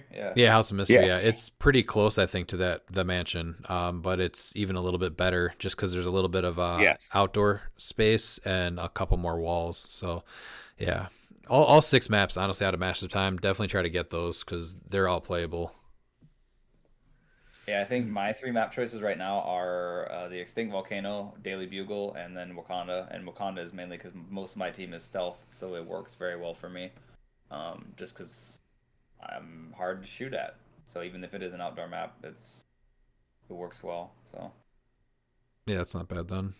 I will say I do I miss play, having a ton of neoprene maps or I play a options. yeah, lot of I play a lot of Wakanda just because it's a nice anti-Kong map, honestly, because there's no elevated and you do get the hindering bonuses a lot. And if you have any stealth on your team, that's helpful. And if you manage to build your team to where you see through it, it puts people they get a little bit of a false sense of security until they figure out, wait a minute, I can't hide in here. So Oh, well, I just looked at that House of Mystery, and that is a paper version of pretty much of the bunker map. So It's pretty close, that's close. yeah. gonna be yeah. There's just not as many changes in elevation as like But or no, this is a perfect because it's gonna be one of those budget maps that I think is actually worth playing instead of because everyone is going to be able to win that map, and so yeah. But this map right here just shows you that the bunker should come back because this is gonna be readily available and well, it's Yeah. similar. it's the lack of maps like that though that is why the bunker map was so good. Yeah, yeah. See, I So yeah, don't the more that we get like this, I yeah, this is definitely gonna be um a fun map. both agree with that, but also like slightly disagree. I think that with like the team like differentiation now a little bit more, like I think your map choices can change a bit because you're not like stuck in like, oh well, if I don't play like a map like the bunker map, I'm just gonna lose going second. Like I went second a lot, but I played on like Wakanda and I was fine. Like it worked out well for me, but my team was designed like with Wakanda in mind. So I don't, or even hedge maze. Like my team works well on hedge maze too, or whatever the Bloodstone. it's not hedge maze, Bloodstone Maze, yeah. bloodstone maze. So I don't know like part of that yes, but I like totally agree that those maps are great for going second because it offers you a good defense. But I think just that you can Well, but those maps, because you're talking about your team specifically works on Wakanda. yeah So by not having those maps though, is that you're actually you're stuffing the meta and making it shorter because there's certain teams that need those kind of maps to survive going second. oh yeah And so all I that's don't going to do is diversify the meta. oh But yeah you're yeah 100% right that your team's built for Wakanda and it works for Wakanda, but Yeah. yeah I wasn't that's why trying we to say need those maps. No, no, I'm just saying that that's why I think we need those maps is just because it diversifies the meta and allows pieces that normally wouldn't see the light of day because they're able to be protected. yeah, yeah. I didn't mean to say like I like the bunker. It's a great map. I think it should Yeah. be legal. I just meant like there are other things you can do. So I feel like it just I don't think people should be stuck in a mindset of like, oh my god, I can't play the bunker, so I'm screwed if I go second. Like I just think Yeah. there are No, that's why strategies. Daily Bugle.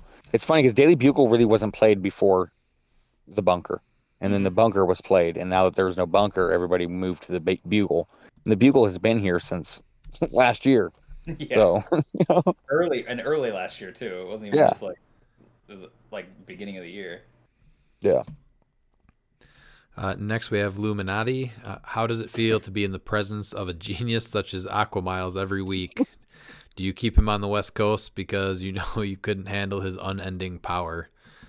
So I think As I said at the beginning, um, I am not Aquamiles, and I'm from the Pacific Northwest. He's from Atlantis, which a Disney movie said is in Iceland. So yes, Aquamiles is a national uh, treasure. yes, yes. We need it's to keep in touch. intimidating, Lou, to be honest with you, to be in the presence of greatness day in and day out, knowing that any time Aquamiles could call you to help you defend Atlantis is just it's a cross we've chosen to bear. Yeah, Yeah, it's but the like Clash of the Titans where they released the Kraken, Aquamiles did something that I didn't think was going to be possible. He unleashed the Gorn, and I think that is scary for cliX players that the Gorn is out. I don't think they're ready for that. That's just No, I a just whole said nother thing. I just need to know, like, people just need to, he's going to instill fear. That's just how that works. Now, I will As So he say that's should. that. Aquamiles is very Yeah. generous, and he gives you a nice summer sausage for Christmas if you are on his mailing list. Yeah, that was kind of weird with him eating it. I don't know. I mean, he, whatever. he looked happy. Yeah, no, I think he loves Clearly, food. So I'm clearly, curious to know what kind of food he likes, for sure. yeah. He was kind of just munching on a little bit of everything. Yeah, yeah. Drinking that nice jug of water, living in water, perfect. McConnell Lamar, we saw a nice variety of teams from the Champion Click summer tournaments. What figures do you still think should see more play? I'm still surprised that we don't see more Monster Black Lantern teams. Um, the Ultra Chase, what is it? Zod, Ursa, Non. It's Yep. very easy to break blocking. That's part of the reason that Amit's Tomb got banned. And there's a nice little trick with them where you can equip them, and then when you move them to their card, they unequip, and then it's just sitting right there for someone else to get the equipment. So I'm surprised that more people don't play that piece.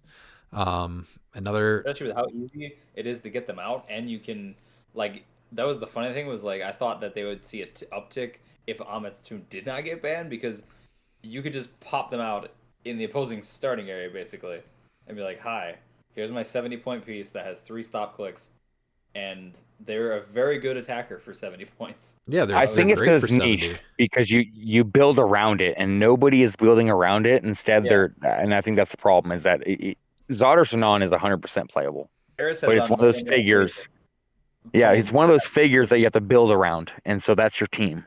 Yeah. And I don't think people are either A, not thinking it's good enough, or B, they want more something that they think is more efficient instead of going all in. And I think going it all in with that will catch a lot of people off guard because there is ways, like you said, to deploy them all the way across the map into the opponent's starting area and then getting to flurry. So And they have Brute too, right? So Dark Phoenix would have been Yes. great with them, and just never saw play, but they're great for 70 points. Or Genesis is still a thing for right now, so yeah, her too. Yeah. I mean, Give them and the blades roll out, have them equip the sword that they drop when they come out, something like that. Yeah, I like them a lot. And still, I understand it's 70 points, but like they're very durable with their stop clicks. yeah. And it's almost like do you play it your game 70 points underbuilt and just go for points and weaken the team to where then now when Zod or Sanan comes in, they can't, deal with it? Because that's also another strategy that really hasn't been tapped. Is even though you're 70 points under, there's ways to utilize and completely weaken a team that won't be prepared for them. You can build a team around it.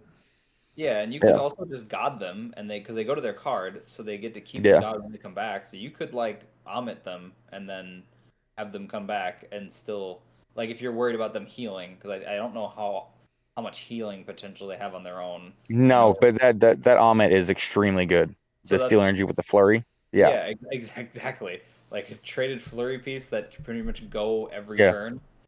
And now they're saying, well, now you're 80 points down. Well, I understand that, but like that's when you build the strategy. There's plenty of ways to build a 220 point team that can survive a few rounds, weaken their opponent, and bring them out. Prime Colossus, and I feel like they're pretty close in contention. Well, it's because they're not on the map. That's what people are looking at, is that they're not on the map. But I still think that's worth it because, I mean, if you can weaken an opponent's team to where they can't deal with Zarderson on click one, like maybe it's because the games just don't last long enough, I guess, for that strategy to be effective. I don't know. But you only need to break 6 pieces of blocking. That's not that hard. So it's I mean, and your opponent can do it too, and it's like, well, okay, then you just help me get it on, and I'll just bring him out here, away from all of your characters, because I choose the edge of a map. So I don't need to put him next to your characters. I had pretty good luck with Vox, and that's 90 points that stays off the board. Yeah. So you can definitely build your team to use them. What about Spirit Rider from Wheels of Vengeance? That's a piece that does a ton of stuff, and just nobody plays it. I just think she's too squishy. Like that's her. That's like she's good, but I don't think squishy. I think too many points for what she does, because like there was another figure that was similar that did like a lot of things that chased Torch, but he was 50 points and you were able to build around that. Whereas this one's 70 points, and even though she has more health than Torch, she doesn't do enough that you can't do something better with another figure. Yeah. Because at 70 points, you're now like, are you gonna play her or Ghost Rider? Yeah, I'm gonna play 048 probably every Exactly. time. Yeah, that's the problem, is that she doesn't bring anything different. Yeah, like if she had that somebody else doesn't do better. If she also just had like, say she had Power Cosmic, right? I think that's the big thing. I think if she had that, she'd get a look a lot more often for me than just, oh, that might be okay. But yeah, because obviously, I mean, I just learned like how ridiculous the Spirit of Vengeance trait is. If you run like Mystics, like it's ridiculously good. So, Yeah. um, I, I just yeah, if she had that, I think that would have made her a little bit better, and she would have been like I think she'd be more viable as a piece. And then one that might be a little out there, I always thought was kind of neat was Green Widow from Avengers Forever for at 50 points. Yeah. Uh, I guess my pick is Doc Sasquatch. I still think he's great for 80, and is like criminally underplayed. It's just too many good primes. So at 80 points, and you're now looking at him Oh yeah. as the third best 80-point prime because you have Spider-Man and Colossus. Yeah. No, But yeah, I think that on the right. I think he's just like Zadar Sanan, though. I think you can build around him. It does hurt though going against Mern because the whole entire trick of him giving +1 stats to yeah. your entire character Oh yeah. kind of sucks. No, I totally get that. That's just he's But just I one do of those. like him. He's one of those where like I know Yeah. how I've played him and like Oh yeah, him and Cycle is I'm right there with you. oh It's a yeah, great and combo for 95.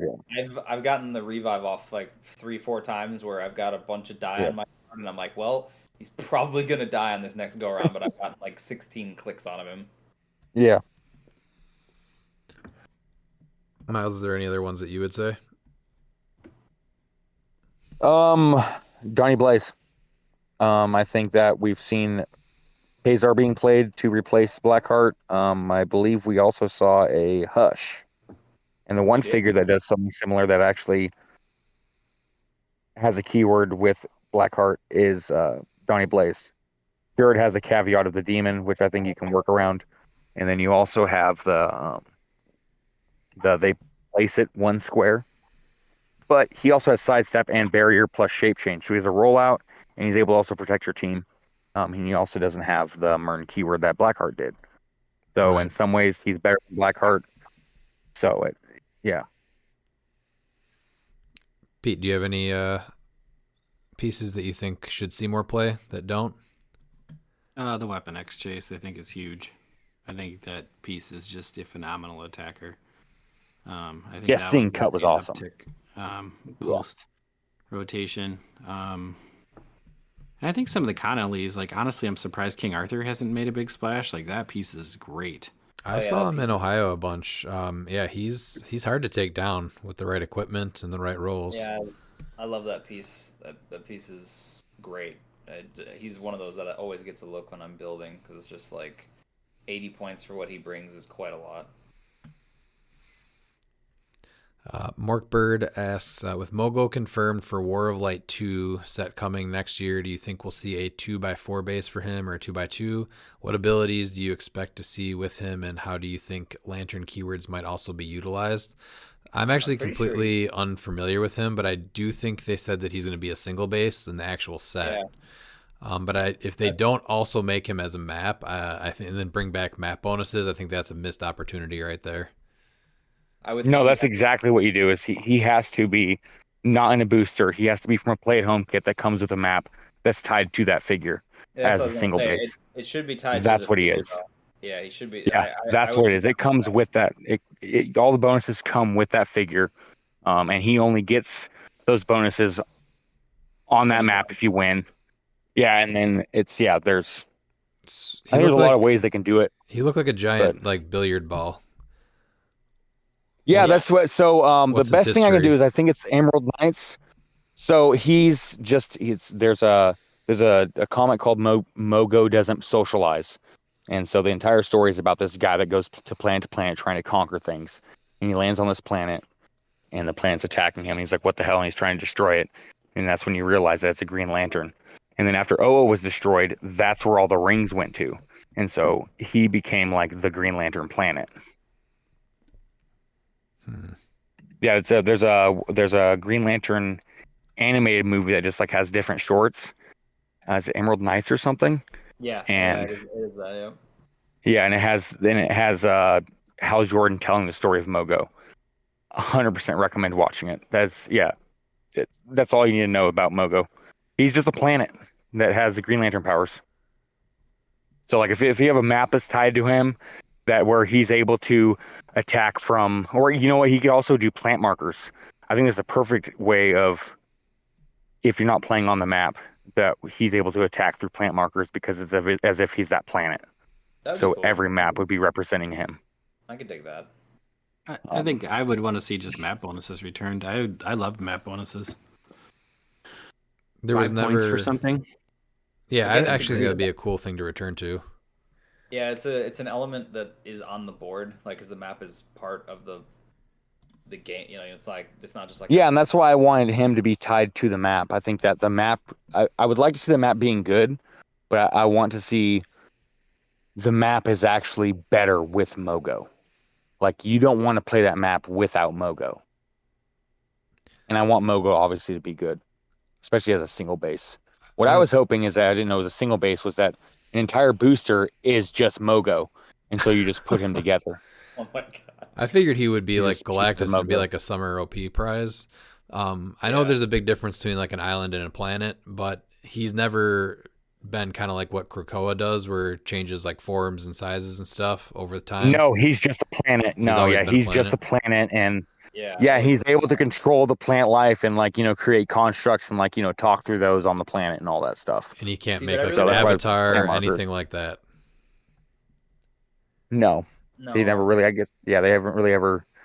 Mogo is one of those characters that really, they haven't done much with. I mean, they obviously, because he's a planet, so like, he'll like disrupt Earth or everything like that. So everybody, like the Green Lanterns, go on there. Another great comic book that I actually recommend is Green Lantern versus Aliens. That is a great, because they drop the xenomorphs onto Mogo, and Mogo has a big part of that, obviously, because it's his planet. So So how do they make that work with a single base? I just am totally confused. I think I they're gonna don't- I think they're gonna do something similar to Chthon, because like I actually really dug what they did with Chthon and like having him come out of the like ground basically. And Oh, him being, okay. like, colossal. I think that's my thought of what they're doing. I could be completely wrong. that's I why, could see that. like, that's why it should be tied to that map. And if it says it's gonna be the successor to War of Light, it would be awesome to actually get multiple maps of Mogo that is different parts of his planet. So out of the 6 maps, 4 of them are Mogo, but they're different parts. So then you have one that's just all jungle, sort of like Wakanda. Then you have one that's like elevated and everything, like Ancient Volcano. And so, like, if you want to play like a big game, you can put all 4 of them together, and it'll be a 32 by 32 map. So what would his connection be, do you think, to other Lantern keywords? I'm guessing. So he was also used to charge because they put the battery on him after Oa was destroyed. And so it'd be cool to see, like, if he'd be able to heal a character with the Green Lantern keyword or Okay. something like that for willpower, since he, like, it represents them charging their ring onto him.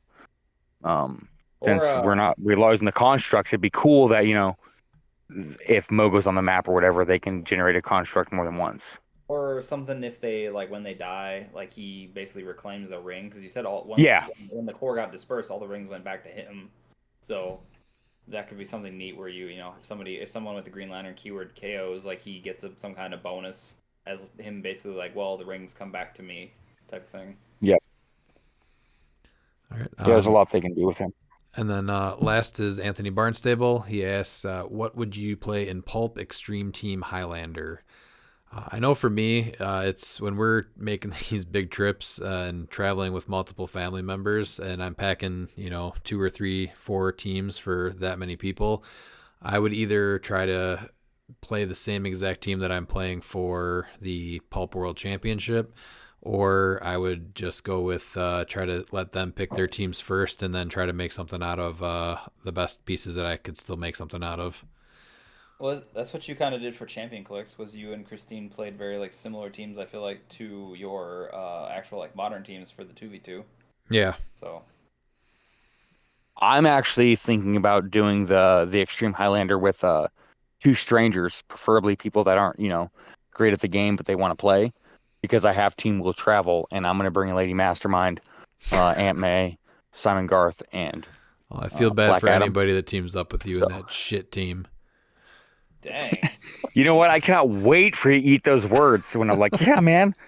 We went 3-0. No, we went 3-0. We won. The only thing with Lady saving that team Mastermind. is if Black Adam just goes to town, and it's just That's the favorable entire matchups. point. You have to look at the weaknesses. Oh, for sure. In Highlander, the Lady Mastermind has a great chance with her Get outta ability here. of helping. Wait, she's going to help. She's Yeah, guess what? She's going to mastermind from 3 squares away to Black Adam. Simon Garth, mastermind from 3 squares away. Black Adam's the engine, and Aunt May's going to heal him. You have to play this now. You know that, right? I'm 100% playing this. I'm not joking. This is 100%. I'm going because I'm going to play Pulp for fun. Okay. I'm going to play it. I'm telling you what I'm going to do. I'm annoyed that good luck kill. You can't. You're going to kill Simon Garth? Nah. Mastermind. I'm just annoyed that I had to bring a Pulp team now. Like I'm like, oh okay. Yeah. I was like, no, apparently I got to bring a Pulp team. I'm not. Yeah, and when This I win month is 3 gonna be games so in a hyped. single event, I'm winning 3 games in a single event. Like that's. I don't care how many events I have to go to. If I have to play all of them, and it's the last day. That sounds like I'm a doing terrible it. trip to Worlds. Miles has got me you know so what? hyped for Pulp here. I have 6 Pulp teams right now. Yeah. That's awesome. Oh yeah. None of them Yeah. have Lady Mastermind though. So wait, are you That's a are you hey good it's, choice. are you now hey it's Pulp Pete instead of Silver Pete, or are you just That's the updated name pretty soon. Pete, if you were playing the extreme theme Highlander, what would your strategy be going into that? To avoid being on a team with Miles' team. That's a good strategy. Oh, I like that. I appreciate the fact that you're going to lose. So you know what? What side events do you guys? I don't think know sound what's bad fun this about year? that. We're Yeah. not talking about the shit team anymore, Miles. Do the side It's events good. sound fun this year? It's winning. It's not winning. Yes, absolutely. Yes. Yeah, because you're able to get the promos. Like I said, with the Pulp 3v3, it's great because like you don't even need to know the player. Your No, I'm not strategy talking is about to just for pay me. $20 and then quit, so you get a parademon. That's your strategy. Oh, I'm not quitting. Okay. I'm not quitting. I'm winning 3 games. All right. Okay, no, Over the the side event, weekends. no, Over and the serious weekend. though. Yeah, yeah, of course, multiple times. But no, the Jurassic Booster I think is a great deal. I know Yeah. $55 sounds like a lot, but you're but getting a lot out of if you that. go 4th, if the top prize is good, like you're walking away with 2 dinosaurs. Yeah, and who doesn't love 2 dinos? Yeah, I think that sounds Yeah, and at like, least 1 dinosaur. I think that So- sounds like the most fun, and that's honestly not something they're going to be able to replicate every year. So I think that's going to be a really cool side event to make sure you're able to try to at least get one. Well, in it'd of- be cool if we can get these Jurassic boosters for different sets like once a year. And they always have dinosaurs in them. I mean, yeah, why not? I mean, there's You just I mean guess like they a will. colossal set? Yeah. Yeah. I would be down yeah, with just a something like colossal that. set, but I could do dinosaurs. I mean, Marvel has Devil Dinosaur even reuse a T-Rex sculpt. You know, they have American Kaiju. You know, there's dinosaurs. Let's do the Avengers as dinosaurs. I mean, there's the Venom T-Rex from Old Man Logan. The Spider-Man T-Rex, which is coming out already. I was gonna Mhm. say there's also I think a Venom T-Rex just from some Spider-Man. Yeah. Oh yeah. Yeah. The latest Venom series is Yeah. has a Venom T-Rex in it. So Yeah, and we're due for a new Devil Dinosaur. Yeah, it's been He a hasn't while. been made since what was that Superior Foe? No, they made him in Infinity, but that was Moon Girl and Devil Dinosaur. So Yeah, no, I want Devil Dinosaur and Moon Boy, like the original Jack Kirby creation, 9-issue miniseries. That's what I want. All right, and then the last question here is, how do you feel about the pulp meta compared to the modern meta? I think we all have the same answer on this, is that the pulp meta is too small, and the modern, especially with the watch list updates, is huge now in comparison. I'm gonna wait to give my full answer until I do my experiment next week, and see if Okay. Lady Mastermind wins 3 games multiple times. I'm gonna say the pulp is as open as it's ever been. Well, it hasn't been around that long. If Lady Mastermind true. wins 3 games multiple times, then there's things that need to be talked about with Pulp in general. I'm just saying. Yeah. Dan, anything you want to throw out there with the pulp meta? I I haven't played enough Pulp to honestly like I feel like give like a solid opinion. It just feels I'm Honestly, too that's a pretty good opinion right there. So why do you think you haven't played that much? I guess I'm too scarred from like the all of what I had with like the 2v2 from Champion Clicks and just like the it's literally the same team 4 rounds in a row. I think that was the thing that just like killed it for me. Like now with obviously like Blackheart's like ban and then nerf and unban and then banning of Necron and Sinister, it's probably better. But I guess that was where I just I kind of wrote it off as like, all right, well, I don't want to deal with this because it's just Yeah, it's more open than people realize. It's just that everybody plays the same team, and so it just feels so stale because yeah. people don't want to actually try stuff. But I if I was think gonna, Moon Knight and Black Adam on serious teams totally I have a It's think chance. it's And three definitely stock more clicks is open than last year, though, right? yes, yeah, oh because yeah, it was. absolutely. I remember Champion Clicks, and it was literally like almost the same team. Like at my because I didn't play the Pulp team, but my partner did, and he played like literally the same team 4 out of the 5 rounds, Yeah, and it was rough for sure. that is very very dull in my eyes. So I will pack a Pulp team, but I will probably just play like stuff that I have that I like mean, I know what. Extreme Highlander, that changes it because now you're not going to be playing against the same old team because now it's spread between 3 people. Yeah. So Extreme Highlander is actually what I think is better because I played the 2v2 Pulp, Hmm. and so that's the event that I won, and that's because it was Extreme Highlander. So then you weren't playing against all the same crap every round. It Yeah. was different, Oh and I yeah. think if you're going to do Pulp with how close it is compared to um, the modern meta, just because I mean it's only Kerr. So unfortunately, whether people want to admit it or not, like there's just certain figures are overpowered, and most of the answers to those overpowered figures are in modern, Yeah. And and the so you're not able to answer them. the So funny thing is that 2v2 Extreme fixes it.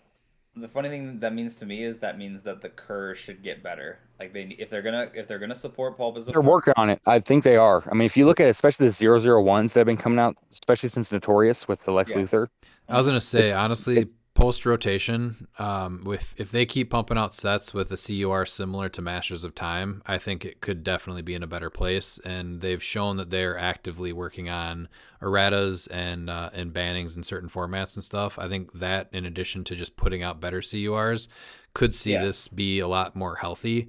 The problem is that there's just sets are either they're top heavy or they're better on the bottom rarities, and I think that Masters of Time is definitely the CUR for Masters of Time is one of the best CURs I think we've seen in a long time.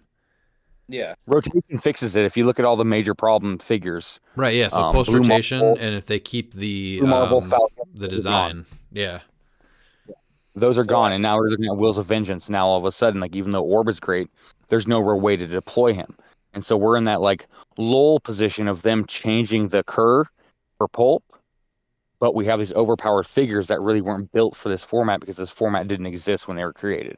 yeah, so I think that's my thing with Pulp. If they're gonna want to make it like a staple, I think that means to me because the Kerrs have been a little inconsistent sometimes that the Kerrs need to be better. Then you can't like I understand like they were going for like the Kerrs need to be like at least like the commons and uncommons need to be more like simplistic and stuff, but you still need to have like what I would call like the power common where you're just like this is a great piece and it's a common. So like Animal Man, yeah, yeah, you should have stuff like that where it's a really good piece in the common slot or the uncommon slot or whatever. Because the rares are all pretty rares are crazy good, like yeah, especially they're Masters of great. Time. Yeah. yeah. So I think that's where the weaknesses show for me. But that's where my head's at. If you want it to be a staple format, then that means the the pieces that you're pulling from need to overall like have a bigger pool of like better options, and the best way to do that is just to make your curves better in the sets. Yeah, which I I'm think looking is forward to coming post rotation. Yeah, always. post rotation. I mean, I think it fixes everything. Literally, it fixes so much. Oh, that I was our just think they may little. need to look at honestly like maybe like a watcher ban list for Pulp if they're really going to say this is Well, we've something that had we that. really want to have. I mean, Because then we lost, they took off Sinister, Blackheart at the time, and Necron. So yeah, Yeah. I think they maybe needed to be a mite bit more Orderly. aggressive if you want it to be a little more varied of a format. You Yeah. know, Yeah, 'cause there's fun pieces to play. I mean, Sinister Syndicate's a cool pulp team. It's fun. Oh yeah. Is it winning? No, but you can play a bunch of characters you'd never see otherwise. Yeah. Yeah. And so like, because I still think that like I bet you the top piece that gets played is Blue Marvel in Pulp for this year. Oh yeah, absolutely. Once again, I think Like, it's still going to and- be Red Widow. Yeah, I mean she'll be good too. I just think like he's up there as like the main contender of like probably on the most builds. I think we'll be able to see that, won't we? The on Yeah. HC units, yeah. Oh yeah. Yep. All right, that was the last question. So final thoughts, guys. What do you got? I look forward to seeing everybody next week. I have a confession. Played that dirty barrel, and it was great. Yeah. I'm not proud of myself because I've conformed to this crap piece. But if you have 5 points on your team, that should probably be the 5 points you play. Other than that, and then there's me who went the other direction because I could not fit it on my team, but I really like the team that I'm playing, so I don't want to change anything. The Other than smile I that- just had for Pete turned to a frown with that one statement.